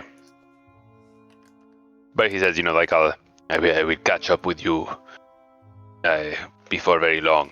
And he does go into the church for some final prayers before heading out of town.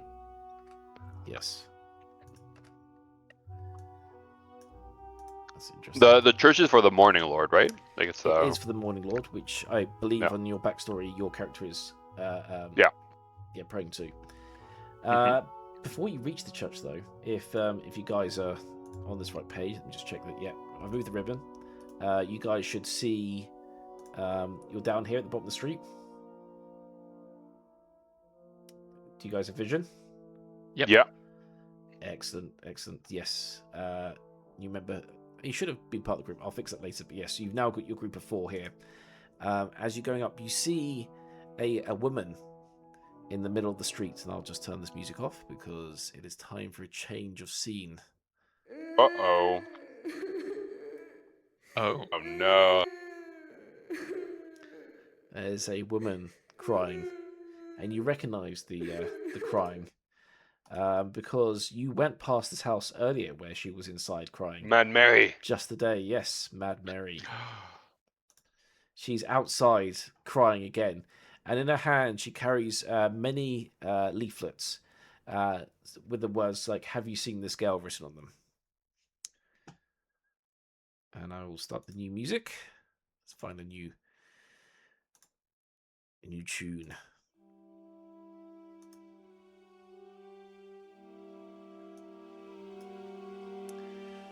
She's walking around. She's just going, has anyone seen my daughter? Please, she needs me.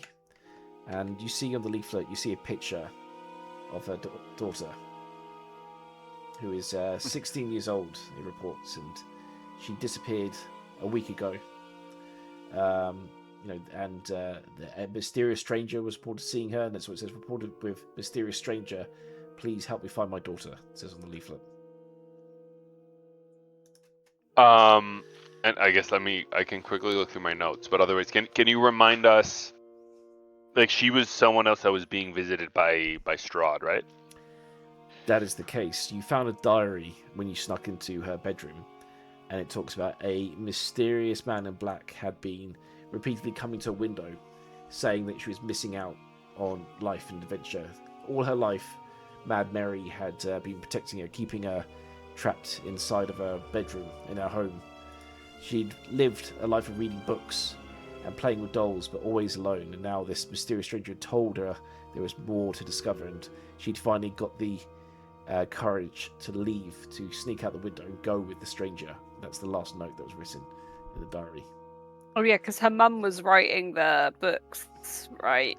Yes. I remember. She was a prolific writer, a J.K. Rowling of this realm, in order to keep her daughter happy and safe from ever leaving the house. But now she's gone.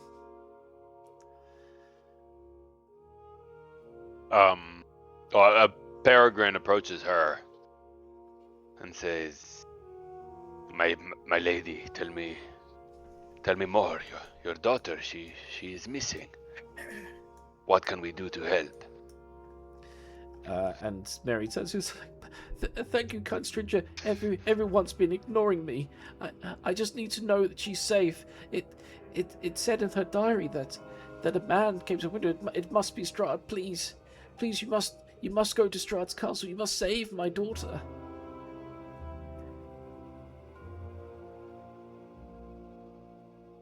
At this, Peregrine turns chilly, and you can sense there is sort of an inner battle going on between his wanting to help this woman and a deep-rooted fear of Strahd's castle.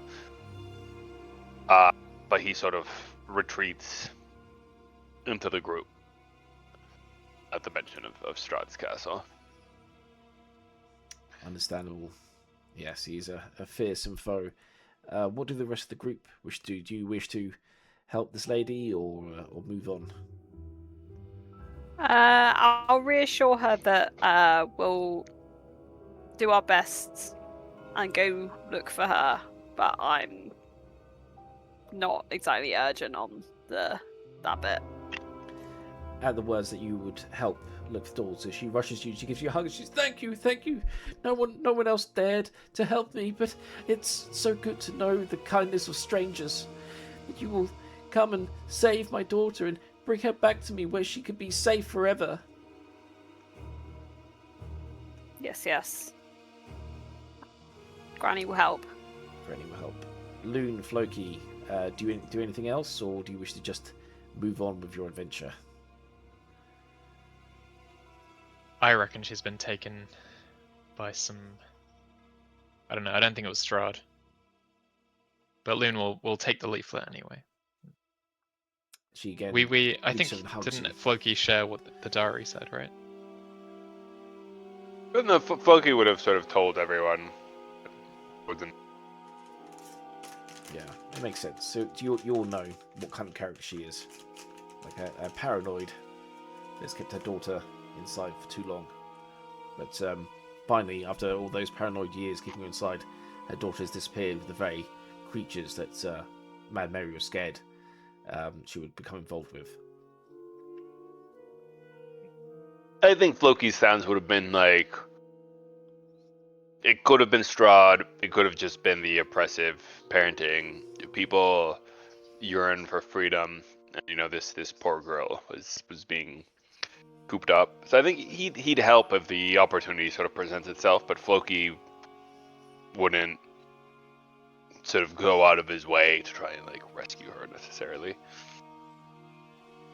But the woman still looks at all of you, tears in her eyes, but now with a smile, a frantic smile, as she's like, "Finally, heroes to the rescue. I will wait in my home. Please bring her to me soon." And do you guys move up the street? Carry on going? I guess so. All right. Well, just to help you all, because I know some of you have issues moving because you're eating or otherwise. It's fine. You guys all move up the street, but before you completely leave the area, a new face appears. We say new face. Our folks ping.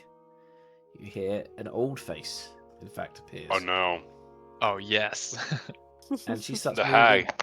down the street. Yes, and she's going like, "Oh my dear pretty, it is so very sad to hear of your daughter's disappearance. I do wish I could help. In fact, I believe I can. I believe I can help you see your daughter once again." Has she not seen us yet? She looks over Mad Mary's shoulder and she eyes you. And her eyes squint. She sees you, but she's after her prey now. And Mad Mary, of course, desperate as always, is like, "Yes, please, anything. I'll do anything to see my daughter again." You're welcome to leave her How alone. much do we care about Mad Mary becoming a muffin addict? At this, Peregrine steps up. He knows all about this hag. And he looks at you, but I mean, he's just an employee. He says, "Will you do nothing to stop this?" Yeah, he's a paladin after all. After you. I'll follow your lead. And he looks at you, and without hesitation, he just immediately sort of takes out his 2 weapons and is ready to take this hag. The hag quickly grabs the shoulder of the woman and pulls her behind her, and as starts holding it back off, and goes, "Oh no! It looks like those group, them over there. They are the minions of Strahd. I saw them just a few hours ago speaking with Strahd. They are with him. They're the ones that helped steal your daughter away. They will not help you. They're the ones that want to kill your daughter, drink her blood." And at that, Mary starts like weeping uncontrollably. She's like losing control of her senses as she stares at horror at the group of you, and she keeps backing off with the old lady. The old lady continues like, "Yes, if it wasn't for them, you would have your daughter now." And as the old woman kind of reaches to kind of comfort Mary, a kitchen knife slips out of her cloak and clatters to the floor. And she goes, "Whoops! Where did that blade come from?" And with that, Peregrine. Sorry, go ahead. with that sudden realization, the understanding now, this whole time, the reason why her daughter had disappeared and why she hasn't returned, it's you. It's you guys. She looks down at the dagger. She looks back at you. She looks down at the dagger. And with a scream, she picks it up and begins to charge at you. I would like everyone to roll initiative, please. Oh my god. I rolled a nat 1. Oh god. Peregrine rolls a 16. I should have clicked on his icon. Sorry. Let me add it manually. Yep. At turn 16.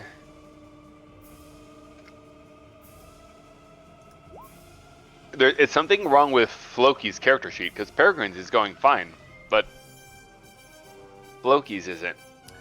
I don't know, maybe you need to get rid of your cash. I know, but why would Floki's be fine, like wrong, and Peregrine's is okay? That's weird. Oh, there it came through.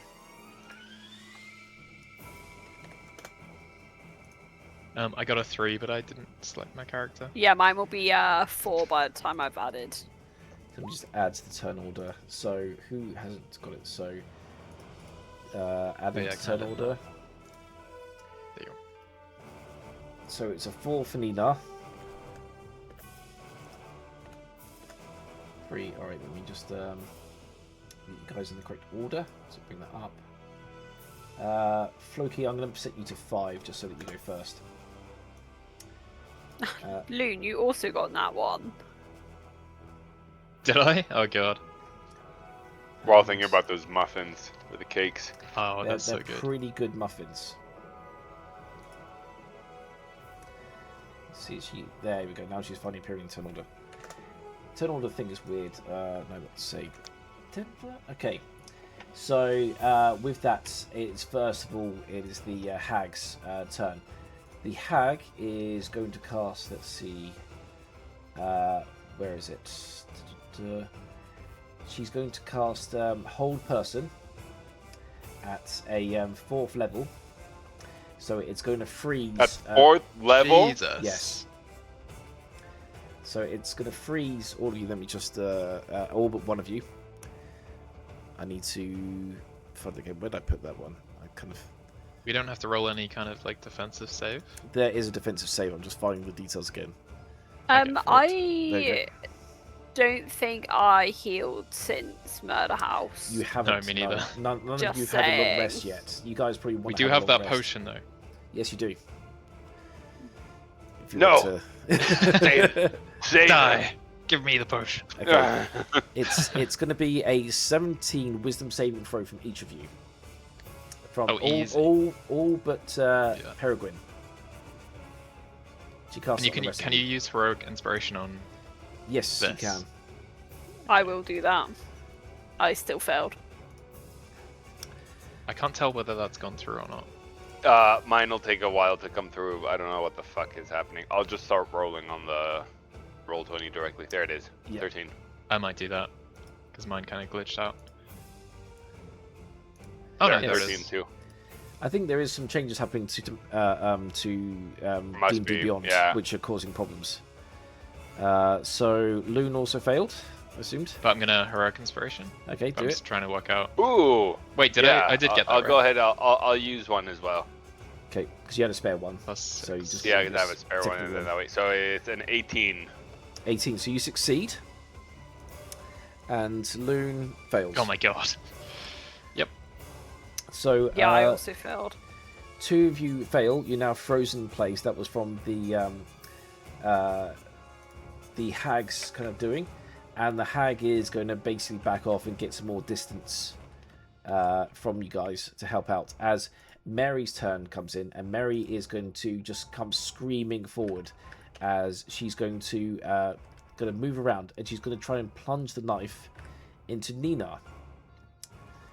So let's just do that. So it's a r/1d20 plus 1.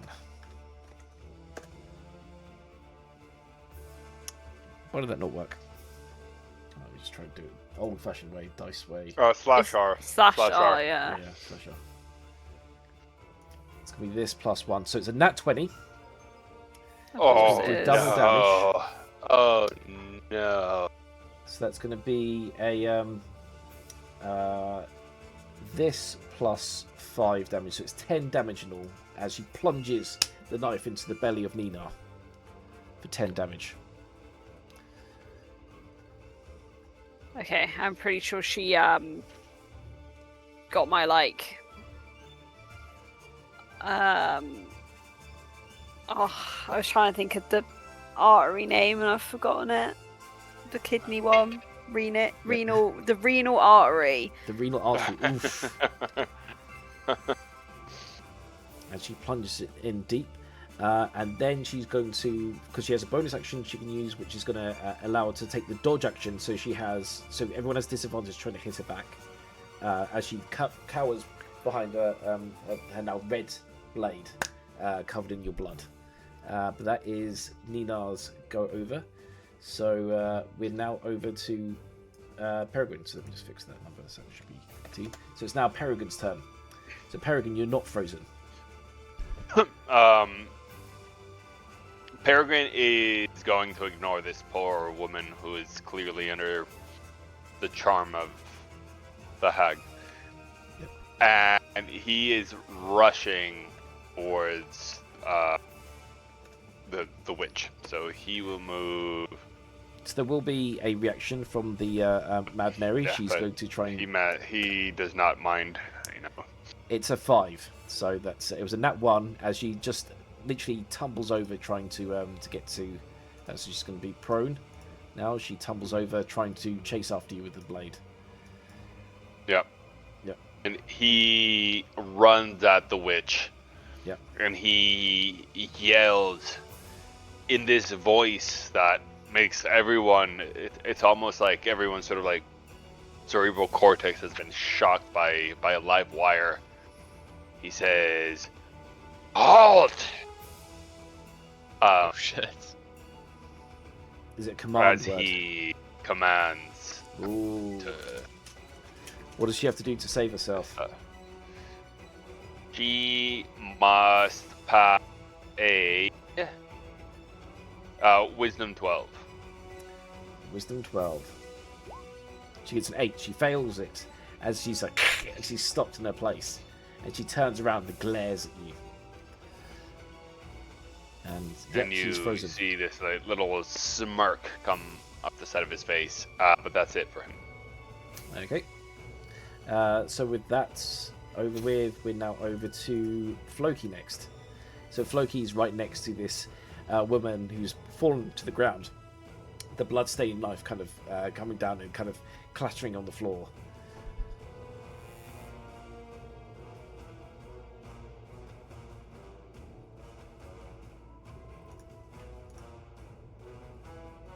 You said Floki, right? Yes, Floki's turn. Oh, say that again? Sorry, I was reading a spell description. Apologies. That is fine. So it's sorry. Floki's. Okay, Floki's so it's turn over to to deal with this one on the Floki. ground. No, I'm not. Floki's not. Like, this poor woman is not. Like, she's a victim, not a perpetrator. He is rushing. No. He Okay. is using his bonus action Yep. to turn into. Let me see what is fast. He is turning into a lion. Wow. And so he has a speed of 50, which no, he is turning into a. Just give me 1 second. Is it gonna be a Apologies. Apologies. No, because a horse it still doesn't get me what I need. No, fuck it. It is a lion. Yep. So here, I'll just turn into, let me put in the token. Lion, if you can make him a biggin.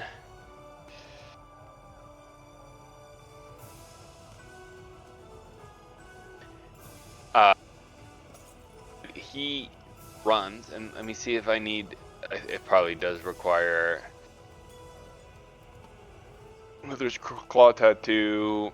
Oh, it is a bonus action. Screw it. Okay, I can't do what I wanted, but I'm just gonna use my action and my dash to sort of prevent the hag from fleeing. I go over on the other side of her and end my turn there. Yes. All right. So that's you running over. Okay, I'm just checking what cool things. Okay, you no. do as you do this. I move there, and I Yeah. cast Moonbeam on her. Moonbeam after turning to lion. Can the lion shoot moonbeams? Can he cast spells? What's Yes, he can, because it's one of my like moon his special abilities. druid spells. Right. So so he- yes, draw a circle for me. Yeah. So I cast Moonbeam, which has the following sort of shape. Assuming the hag is not in her natural form, Yeah. she. Let's see. A silver beam of She light. gets a Constitution saving throw, doesn't she? Moonbeam is a con 15. Yep.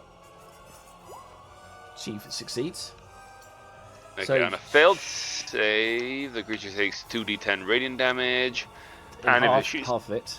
Yeah. Yeah. So yeah. So half whatever you roll here, and then but she won't turn into her real self either at this point. Correct. Bless you. I rolled it, but it's not coming through. I'm just gonna roll it again. Ignore whatever comes through after this. Okay. Okay, sure thing. Oh, that was I a can see. shit roll. So it does 2 damage. 4. Oh yeah, 2 damage exactly. Yeah. For like you rush up, like does it like it just makes her She's like good. steam She a was little bit. ready. Yeah. Yeah, she's. And that'll be it. That's my turn. Okay.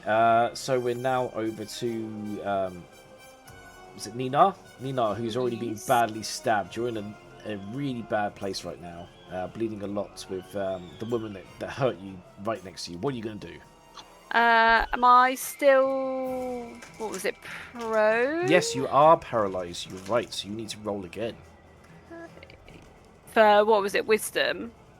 I believe so. Let me just double check. It is I got yeah, wisdom. 17. 17. Sorry, I did check this. It was actually a 17 for so you still failed to get out of this. So you're still frozen for your turn, so you can't move. That's your go over. 1. Unless you want to do a heroic inspiration if you have one. I used it the first time. Okay. So we're now over to Loon. Loon needs to do the same. Wisdom saving throw. You need to get higher than 17. You're a mute, Loon. Sorry, is that for your entire go, not just your movement? Yeah, it's for your tiger. My god. I've rolled it. I'm not sure if it's coming through. My God. My god. I mean, that's insane. D&D Beyond is like failing at the moment. But with a 21, there you we go. managed to break free, and you are now fully Hell able yeah. to move. All right. Oh, actually, this changes things. This nah, fuck changes it. everything. I could. You can take her out now if you want to just swing your weapon or like shoot her with some sort of magic bolt. You can just. At Mad it's Mary? Mad No. Yeah. Screw that Loon. kill. I guess I'm not there to stop you. You can murder this innocent woman if you want. Oh, I could. He's literally nearly killed me. She's not innocent. Exactly, I know. I could give you guidance on getting out of this, I think. But what I think Loon is more interested in doing is teary-eyed. Loon is going to lock eyes with Mad Mary. It's going to say, "You let down your daughter. You're the reason she's dead." And is going to cast Bane. No! Never! I love her! I love her! It's your fault. It's all your fault. So she should get disadvantage. No, she should get like -4, 1d4 on stuff, I think. Yep. Let me display that.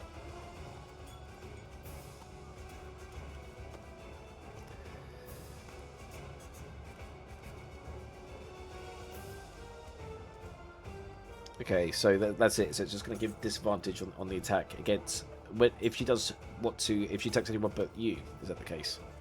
No, I think if she... So I'm casting Bane on her, and she Yeah. has to subtract 1d4 on if she tries to attack people. Yeah. And I think there's another one as well. If she does like a saving throw, she has to Right. subtract 1d4 as well. Yes. Okay. So that's to hit or to save. And is that all you go, or are you going to do anything else? Yeah, I don't think I have another bonus action that I can use that isn't a spell. So that's me done. Brilliant, brilliant. Okay, so with that is Loon's go, and it's over to the new round. So the hag is getting burnt right now, so she's going to step out. Here, of the so way. if you move there, like at the center of that thing, you can cast Bane on both of them at the same time. Ooh, yeah, I did say... Oh, okay, yeah, I saw it as 2 targets if I do level 2. No, just normal level 1. Really? Up to 3 targets. Yeah. Oh, okay, Up yeah, to I'll 3 do that. targets. I will do that then.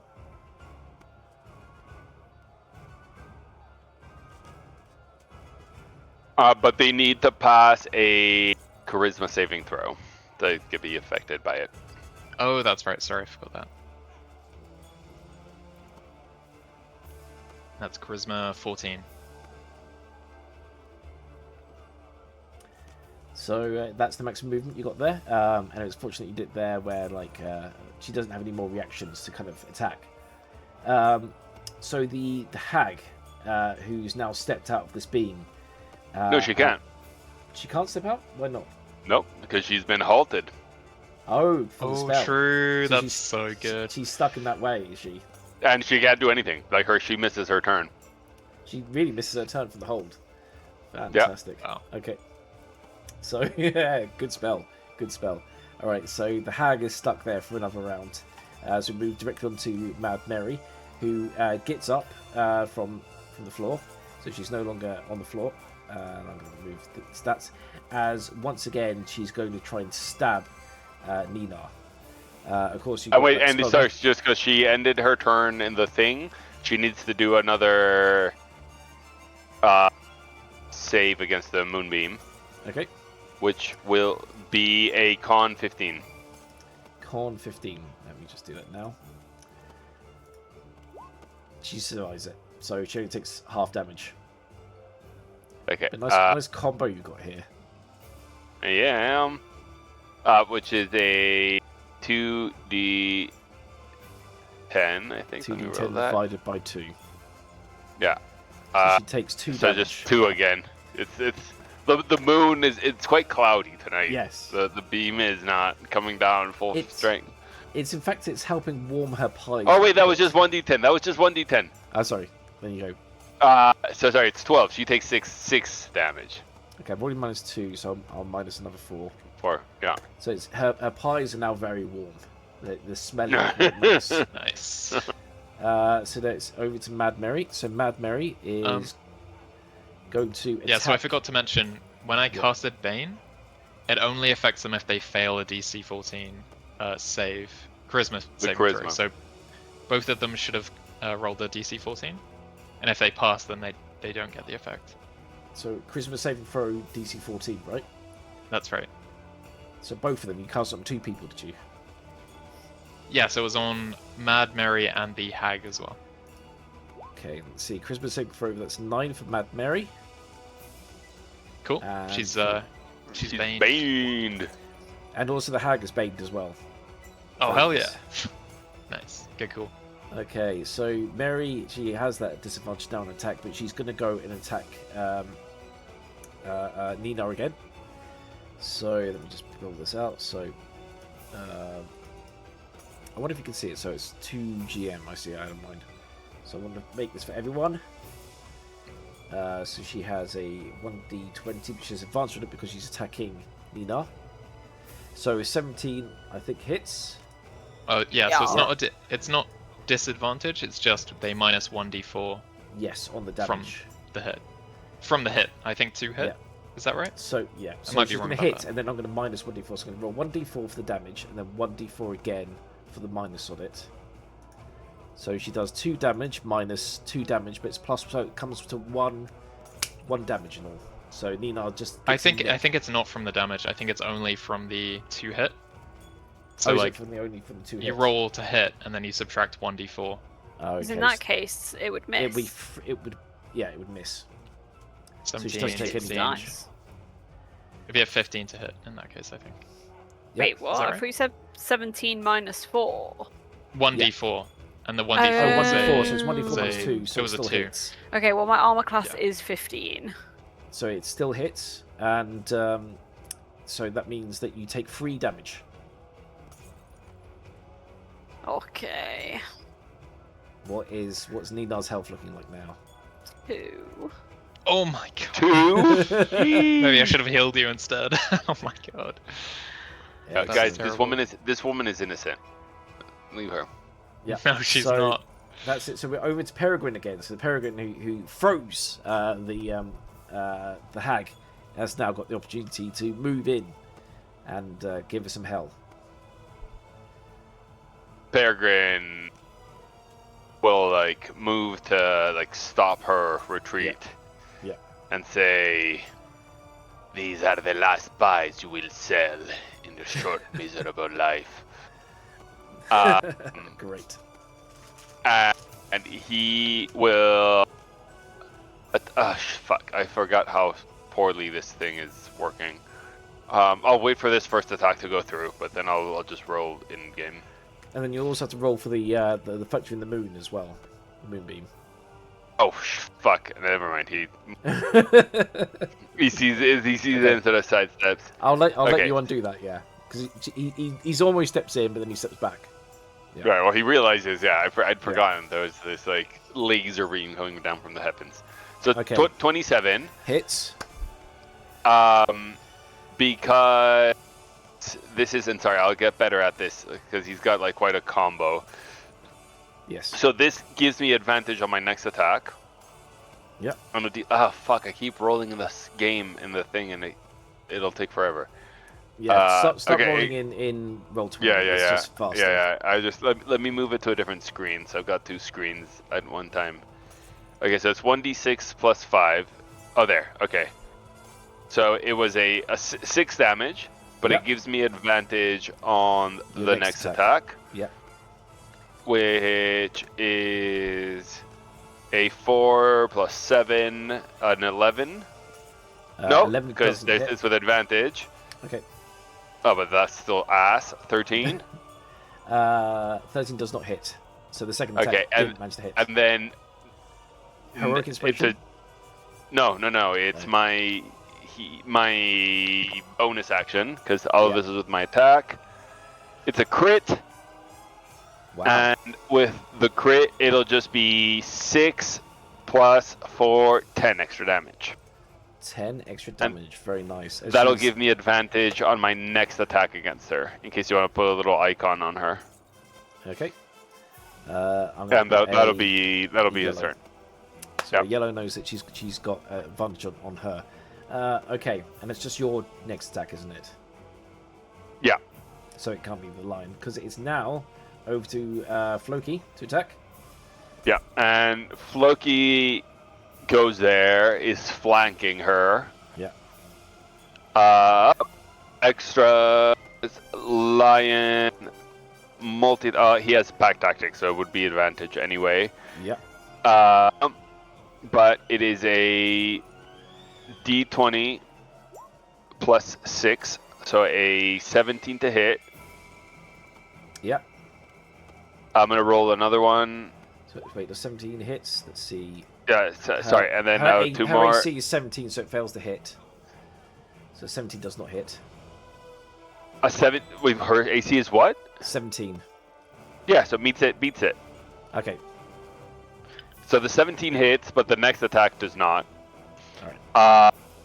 It does 1d8 plus 3, no, plus 4, so 6 damage.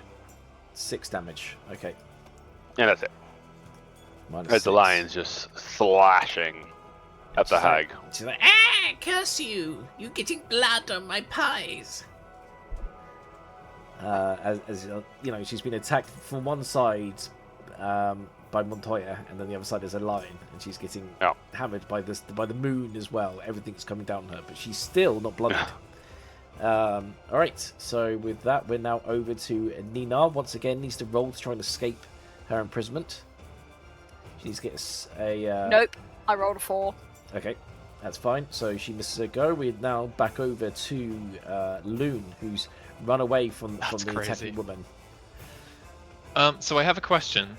Yes. When I cast Bane, I have a 30-foot, like that's my range for it. Yeah. And it's concentration up to 1 minute. If I walk further away from 30 feet from the person who I cast it on, do I lose that on them? It breaks No. the connection, doesn't it? Or is No, it when the I don't casting? think so. Oh, it's the No. casting, yes. So it's just the casting and then it stays on for a minute. Just the That's right. casting. Yeah. Okay, brilliant. You're right. I don't think that changes much, because I think... Am I in range of Nina right now? Oh yeah, it was 60 feet. Hey, that's no problem. Yeah. Okay, I'm going to cast Healing Word at 2nd level for Nina. Thank you. Hopefully that goes through. So typical. I'm here, rolling actual dice, being quick. You guys. Do you want me to just... Oh no, did it go through? That's just the text description. I'm sure I actually rolled it though. Didn't it come through? I don't see anything. Oh, Loon's healing word. It's just giving me a... Oh yeah, here you go. 14. 14 health. 14. Yeah. Brilliant. Nice. So add the 14, because you were close to death there from an old Yeah, lady. That was really pretty close. bad. 2 Yeah. HP. So that was my bonus action, but I don't think I have an action that isn't a spell that I could use, so I think I'll just stand still Yes. in range of both.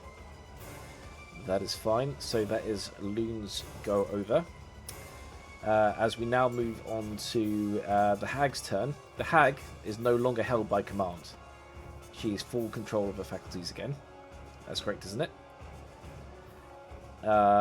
So she is going to do something rather sneaky. When she passed the blade to Mad Mary, she also placed something else on her. A tiny little spider. The spider is her familiar. So I'm just going to drag that out here. Now, there's a trick you can do with spiders where that you can cast any kind of like hand kind of touching spells through it. And she's going to cast... she's going to cast a Shocking Grasp through the spider. And I can just tell you now, it just completely shocks. You see sparks flying off Mad Mary as she screams out and then drops dead, toasty, on the floor. She is now... Wait, Mad fully... Mary What the dies. fuck? Yep.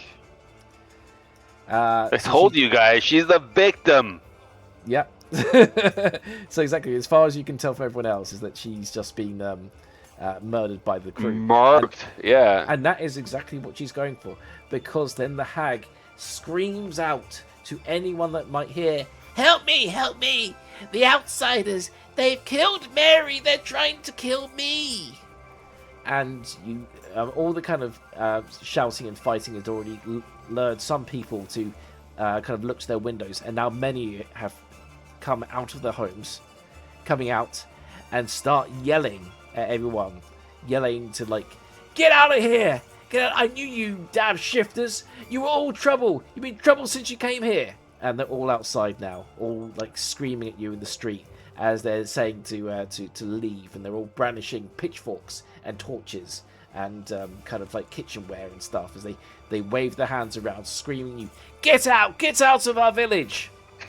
And quietly the hag cackles to herself as even though she's in danger here, she's going to be hit by your spell again, isn't she? So what do I need to roll to deal with that? So, A charisma 15, I believe. Let me quickly check. so she succeeds again. Con 15, in case that the modifier It's changes the same. anything. It's the same. So she succeeds, and that she only takes half damage. So you can roll the damage for the moonbeam. Yeah, 2d10. 2d10. Of so that's 4 damage. 4 damage. As she... Oh, sorry, that was the wrong way. So she's at 90, so she's at 94 now. I believe. Can I undo things? Oh, just that. Give me a second. Yeah. As Never mind. No, yeah. she is going to try and run past all of you. So let's see, she's gone 5, 10, 15, 20, 25, 30 feet. So both of you get opportunity attacks on her. Yeah, and both of them take it. So that's a d20 plus 7 to 7 hit hits. with the silvered the silvered. Actually, no, because it's with advantage. So let me see in case I get a crit. No, I don't. But it is a 6 plus 5, 11 damage, silver damage, because it makes it different. Doesn't make a difference, unfortunately, he's silvered. But And the other guy, which is the Leon, is going to do a d20 plus 6, which is a 21, and it's a 1d8 plus 4, which is 5 damage. Even though it comes up 1 here, I'm trusting that what you're rolling there is right. So minus Yeah. 5 damage. As she takes it, she just gets raked by it, but she's cackling the whole time. As she's running away, she doesn't care that you guys are scratching her. She's done what she set out to do, as she continues to run to the side. But that is her go. Mad Mary is now dead, so it's over to Peregrine, if you want to try and avenge this poor woman. Peregrine is going to look at this hag, and let me quickly see. One second, because I wonder if they've sort of change the spell. You speak a one word, the attack must succeed. Yeah, so I'd swear, although I don't have the evidence to change, that command previously gave you a list of things you could do, or similar. It was like, these It are does like the say things that. you could ask. You must But have to. now- Yeah. They might have changed it in the 2024 one, because now it says you speak a one-word command to a creature you can see within range. The target must succeed, and it says choose the command from these options, and then that's it. So I wonder if you'll give me if I say like confess, whether you'll let me like attempt to get her to like. They must have changed it, but I still like the one where you can say any word as long as it's a single word. Yeah, and it's like a sensible sort of. I'm going with that. I'll have to look up this Okay. as well because I know it was that. That was the case for me as well. My last campaign. Yeah. The 2014 was definitely that. So I guess he's gonna say that like confess, and try to get her to like admit at what she is in front of all these people. Wisdom save. So she's going to roll for wisdom. She gets a 16. Is that enough to? She passes. Yeah. And she goes like, Yes, I witnessed it all. You killed her.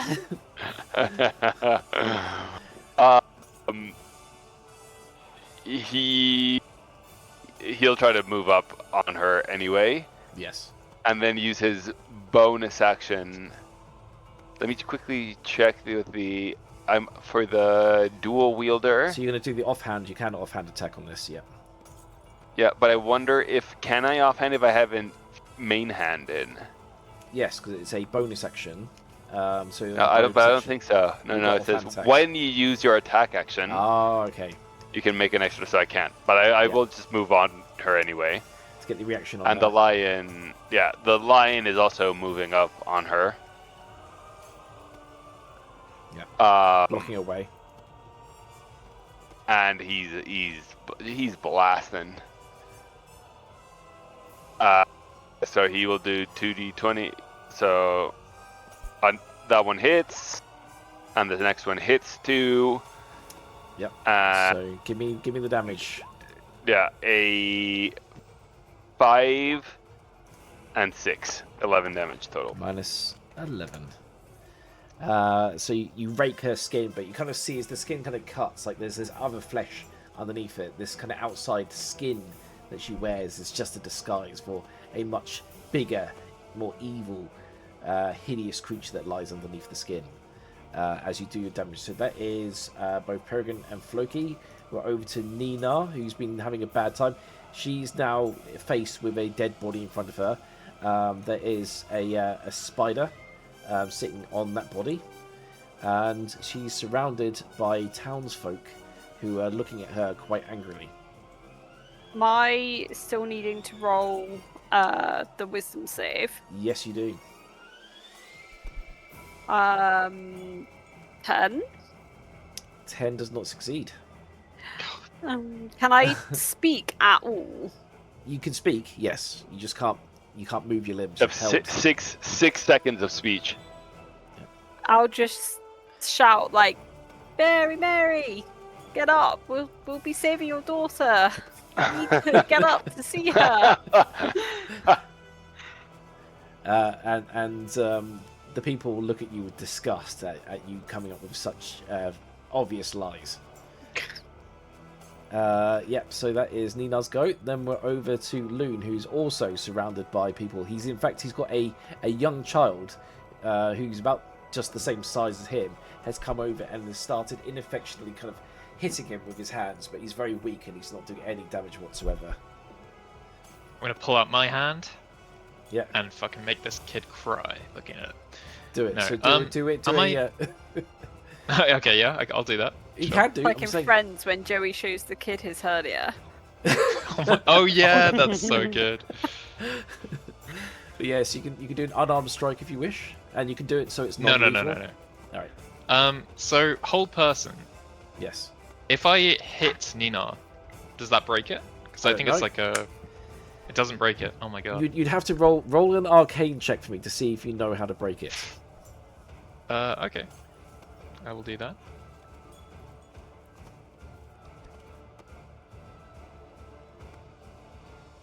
Okay, it's +4. I'm just gonna roll it in slash 1d20 +4. 23. So you know that it will not help her. Okay. You really need to cast something more like lesser restoration to break it. Or actually, I should have been rolling for the witch. I'm going to do it right now. I'm going to roll for the witch to see if she loses her concentration. So she needs to make a con save. She has taken some hits. I should have thought about that. I am sorry. I'm going to do it with disadvantage. So she's going to roll this twice. No, she doesn't lose her concentration. Okay, but that's another way of getting it to break. Wait. She loses 1d4 in case it's on the border because she's baned. That's true. Oh, that's true. That's true. Right. Let's roll those Okay, then. cool. So you're telling me I could not be dying this whole time? They're both ones. What? So it didn't succeed. Oh, okay, So- sorry. I thought that was like 2 natural ones for the Constitution save. But no, fair enough. So she still managed to sustain her concentration. Okay. But yes. So Loon, what's Loon going to do? Loon is going to. Are these guys attacking us? Will they take like opportunity of Right of now, attack? apart from the young child that's like slapping you ineffectively, everyone else is just shaking pitchforks at you. They're actually kind of a bit too scared to really attack you guys. They just want to scare you off. Okay. In that case, I'll move here. Yep. And should I lose the Bane? Oh, Sanctuary isn't even concentration. I'm just gonna cast that. I'm gonna cast Sanctuary. Yeah, on our new friend. Benigdine. If you can see that.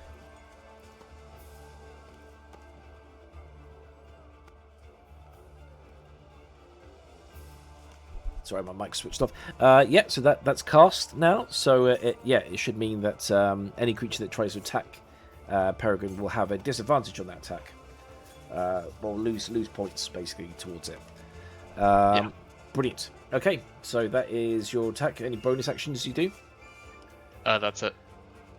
Cool. All right. So with Loon's last attack, it is now over to the hag again. Once again, she cackles. She's going to squeeze away past the lion, which is going to be basically difficult terrain. It doesn't matter because she gets behind the building. Both of you, so both the lion and Peregrine can do opportunity attacks right now. Yeah. The lion is a +5. Yep. Alright, actually +6 to that because of the tattoo. So I it's had 18. 18, Hits. which does 8 damage. Ooh, 8 damage. And Peregrine Yep. is a 20 +7, which hits. Yep. And it's a d6 +5.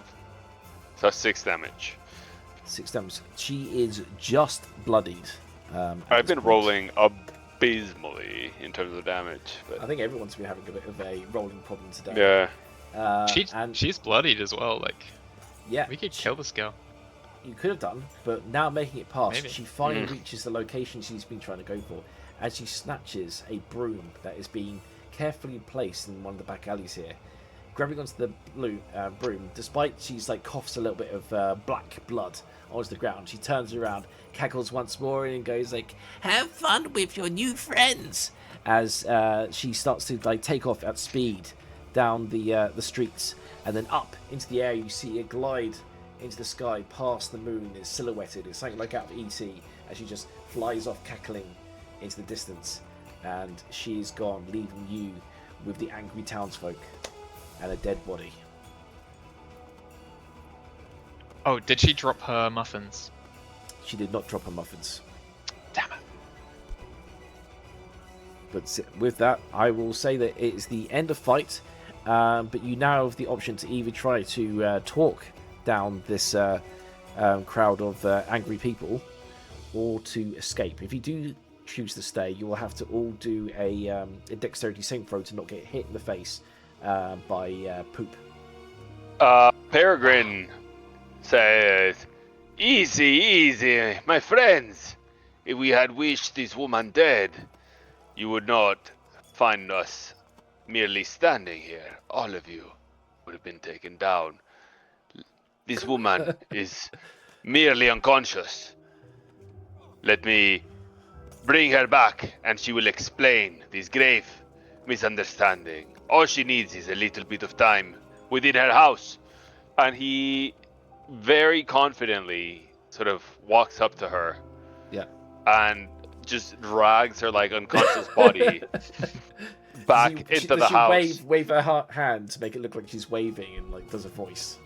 No. He's just like, imagine he's grabbing the corpse of this woman, and he's just dragging her into the house. Her two heels are leaving like a trail into the house. Yes.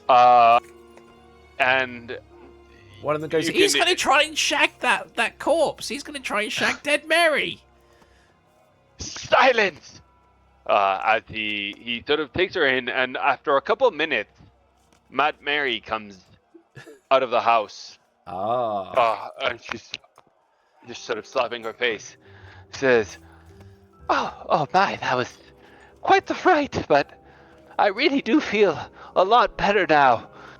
I would love to thank these gentlefolk for having protected me against that wicked hag." And they all look around and they go like, "Are you sure, Mary? You looked pretty dead to me." "Oh no, I'm feeling better than ever." And she really does look sort of, 5 years younger than she ever did. But she says, "Did your clothes change, by the way, or are you still wearing?" No. It was a couple minutes. And she's wearing. It does seem like maybe the shirt might be on backwards, but it's hard to tell because it's quite raggedy. But no, she's fine, and she's convincing the folks of the town about what upstanding citizens the party is. She's like, as quite the devoted racist all these years, I think I've really changed my ways. I do think these outsiders really mean the best for us." Could you roll a persuasion check with advantage because of your ability to change in this way? Is giving you advantage. So it is persuasion is a +5. So it'll be a 14 + 5, a 19.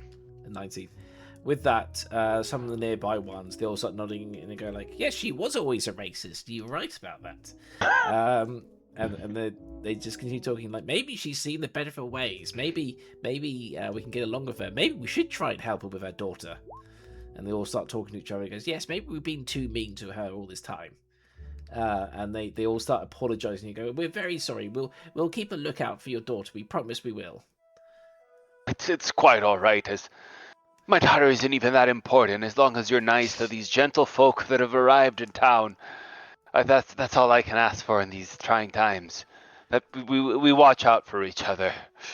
"We do watch out for each other. Yes, I think this is a very good idea. Don't you think so, Simon?" "Yes, I definitely do.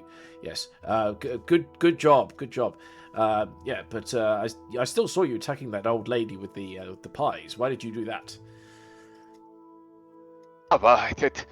We'd all discovered that the old lady was a hag all along. She enchanted me and forced me to attack these poor gentlefolk against my will.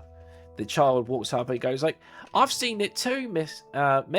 I've seen that hag. She fed pies to my dad, and now my dad doesn't like me no more." So they're all getting persuaded by this, and they all start discussing amongst themselves. This is a perfect opportunity for you guys to slip away, if you'd like. And old Mary says, "But I am quite exhausted after all this hubbub. I really must be retreating back home. Please don't bother me. I really must rest." And she walks in, and then a minute later, Peregrine walks out, says, "Well, she really did. She really did seem quite exhausted. She's now sleeping soundly. She told me to please not check in on her for at least a couple of days, as this has taken quite a toll on her." Yeah, And he's happy to sort of walk away. And with that, it's like, they all agree. They're all discussing amongst themselves, going, yes, maybe that old lady is a hag. I mean, everyone we've seen buy pies goes a little bit loopy, and they're all deep in conversation, ignoring the situation that was happening before, as you guys slip away back to the streets. And here we are back on the streets again. So you guys have moved a little bit further. You get to the edge of town, and there'll be one last event which I think I'll put in for tonight before you guys officially leave town. Is there anything else you wanted to get in town beforehand? Nope. Not that I know of. 9. As you guys reach the edge of town, do you remember those 2 young children, the ghost children that you saved not too long ago? Of course. Their spirits reappear in front of you, appearing ghostly as they walk up to you, and they go, "Oh, it's you. Thanks once again for saving our souls." They look to each other and they go like, "We see you're carrying a Blinksy toy. I made a promise that if you ever got more of them, I'd give you more of Daddy's treasures," says the boy. And then the girl says, "Yes, bring us more Blinksy toys, and we promise that we'll give you what treasures we find." And so for a bit of metagaming here, these ghost children, every 3 Blinksy toys you give them, they'll give you a uncommon magic item. Ooh. We only have 1, so should we sort of save them to give them 3 at a time for accounting's sake?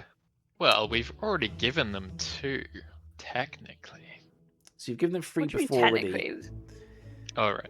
So you've given them 3 before. You gave them 1 extra, by the way, so they have got 1. So all you need is 1 more Blinksy toy. Okay. And then you've got enough to get yourself a magic item. Every time you come back to this part of town, you can find the ghosts here, and they'll point to Wonderful. you where a treasure is buried.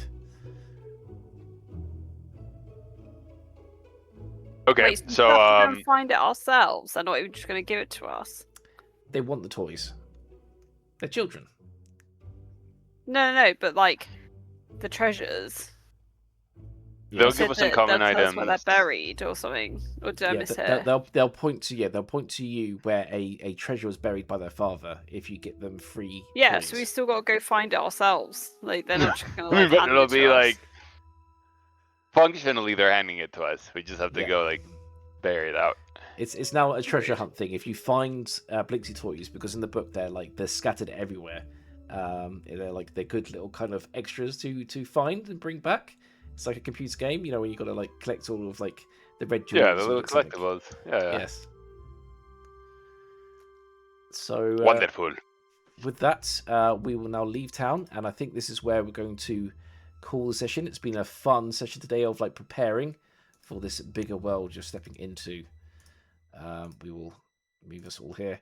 So yes, your first step will be moving out town and go across this bridge and see what Yeah, happens. and so we'll as you leave head, I guess, safely. towards the taser pool, unless anyone wants to like avoid the Vistani. But I assume, given that we have a poor lycanthroped child with us, we should investigate with the doctors, see what their prognosis is. It's just a little scab, man. It's not that bad, really. You say It'll be just- okay.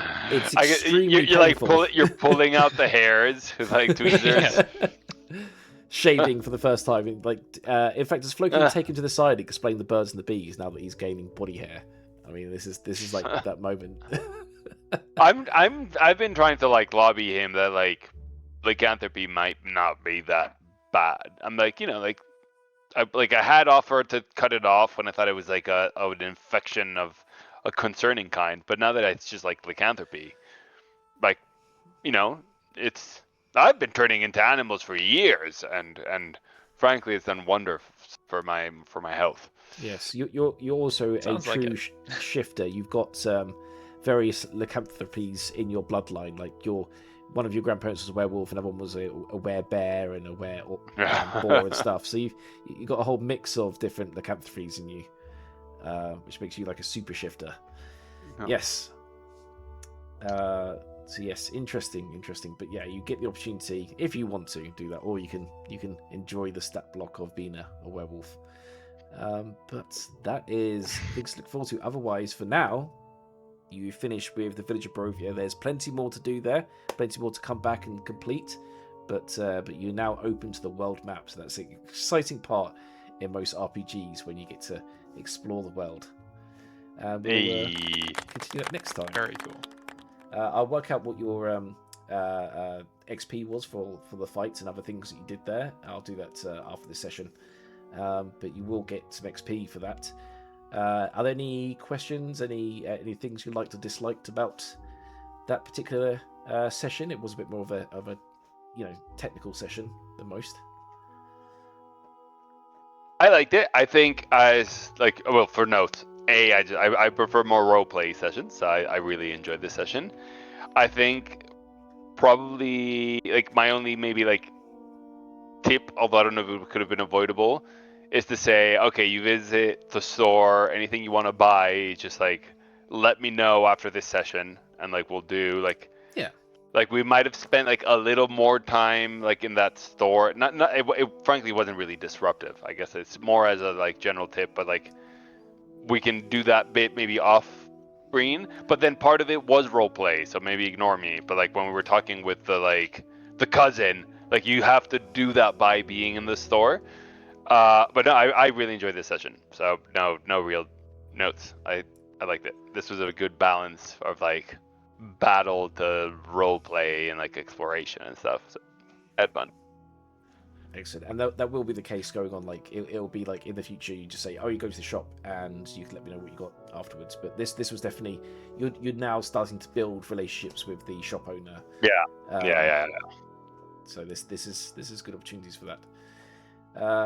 Well, that's basically that. So you know what your missions are going ahead, and you can decide whether you want to take up Strahd's offer or not. He's quite eager for you to come and visit his castle, but it's an open world. You can do what you like. You can even ignore these paths drawn and just go into the wilderness and see what happens, because there's a lot in this world. But nice. It is up to you. Going off the path might lead to dangers you're not yet prepared for.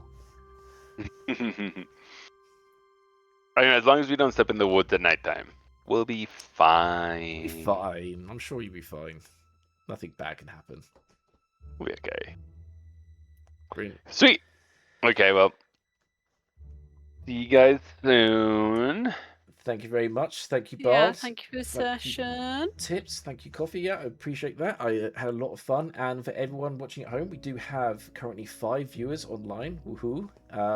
Thank you so much for staying and watching the show. And we'll be back again next week for some more Curse of Strahd. Until then, this is the Grim Roller signing off. Good night.